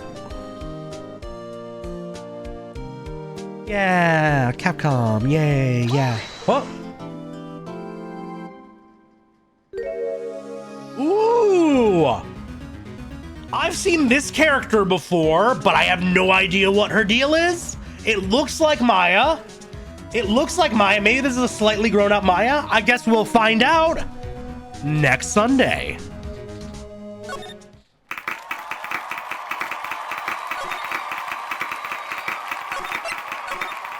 But thank you all so much for joining me for the main schmeat of this fucking game. This was a really good time. I've had a lot of fun. I'm really happy people are enjoying the voices, the nonsense, the drama. This is a good fucking time. Thank you all so much. Ooh, how long have you been streaming for? Oh, they've been going a while. Oh, this game looks cute though. Fuck it. I'm rating Gar. Yeah, so the raid message is gonna be whoop. I'm gonna get I'm gonna get the schedule for next week up tomorrow. You can follow my Twitter or join the Discord if you want to see that. I'm gonna be back Wednesday at 4 EST is gonna be the plan. We're gonna be doing a little bit more Killer 7, which we're getting somewhat closer to the end, I think. and I'm really excited to see how that sketches out. Next Friday, 7 EST, we're going to be finishing Dante's Inferno, which has been a nutty time so far. I've really had a lot to say about this game, and I'm sure that the ending is going to give me a lot to say. I already have like thoughts in my head about like how I would fix it if I were, if I were given, control over the sequel. We don't have that much left in Dante's Inferno, so I'm thinking that presumably we beat the game pretty early in stream, and then I'm thinking we just switch over to Fuser for a little bit of variety's sake. It's been a while since we've done a Fuser stream, so maybe we'll do a 2-for-1. Because I don't want to take the risk of trying to watch the movie on stream. I'd rather just do that in the Discord. And then we are going to be back next Sunday at 7 for more The One, The Only Phoenix Wright Ace Attorney to find out what this 5th trial is about. We got a whole new case, and it's a fucking DLC DS re-release one, so I'm excited to see what that's like. But thank you all so much for joining me tonight. It's been so lovely having y'all in. Thank you for the cheers, the subs, the follows, the lurks, the laughs. As always, hail Satan, abolish ICE, free Palestine, and we'll catch you next time. Oh no. Satan's pretty cool.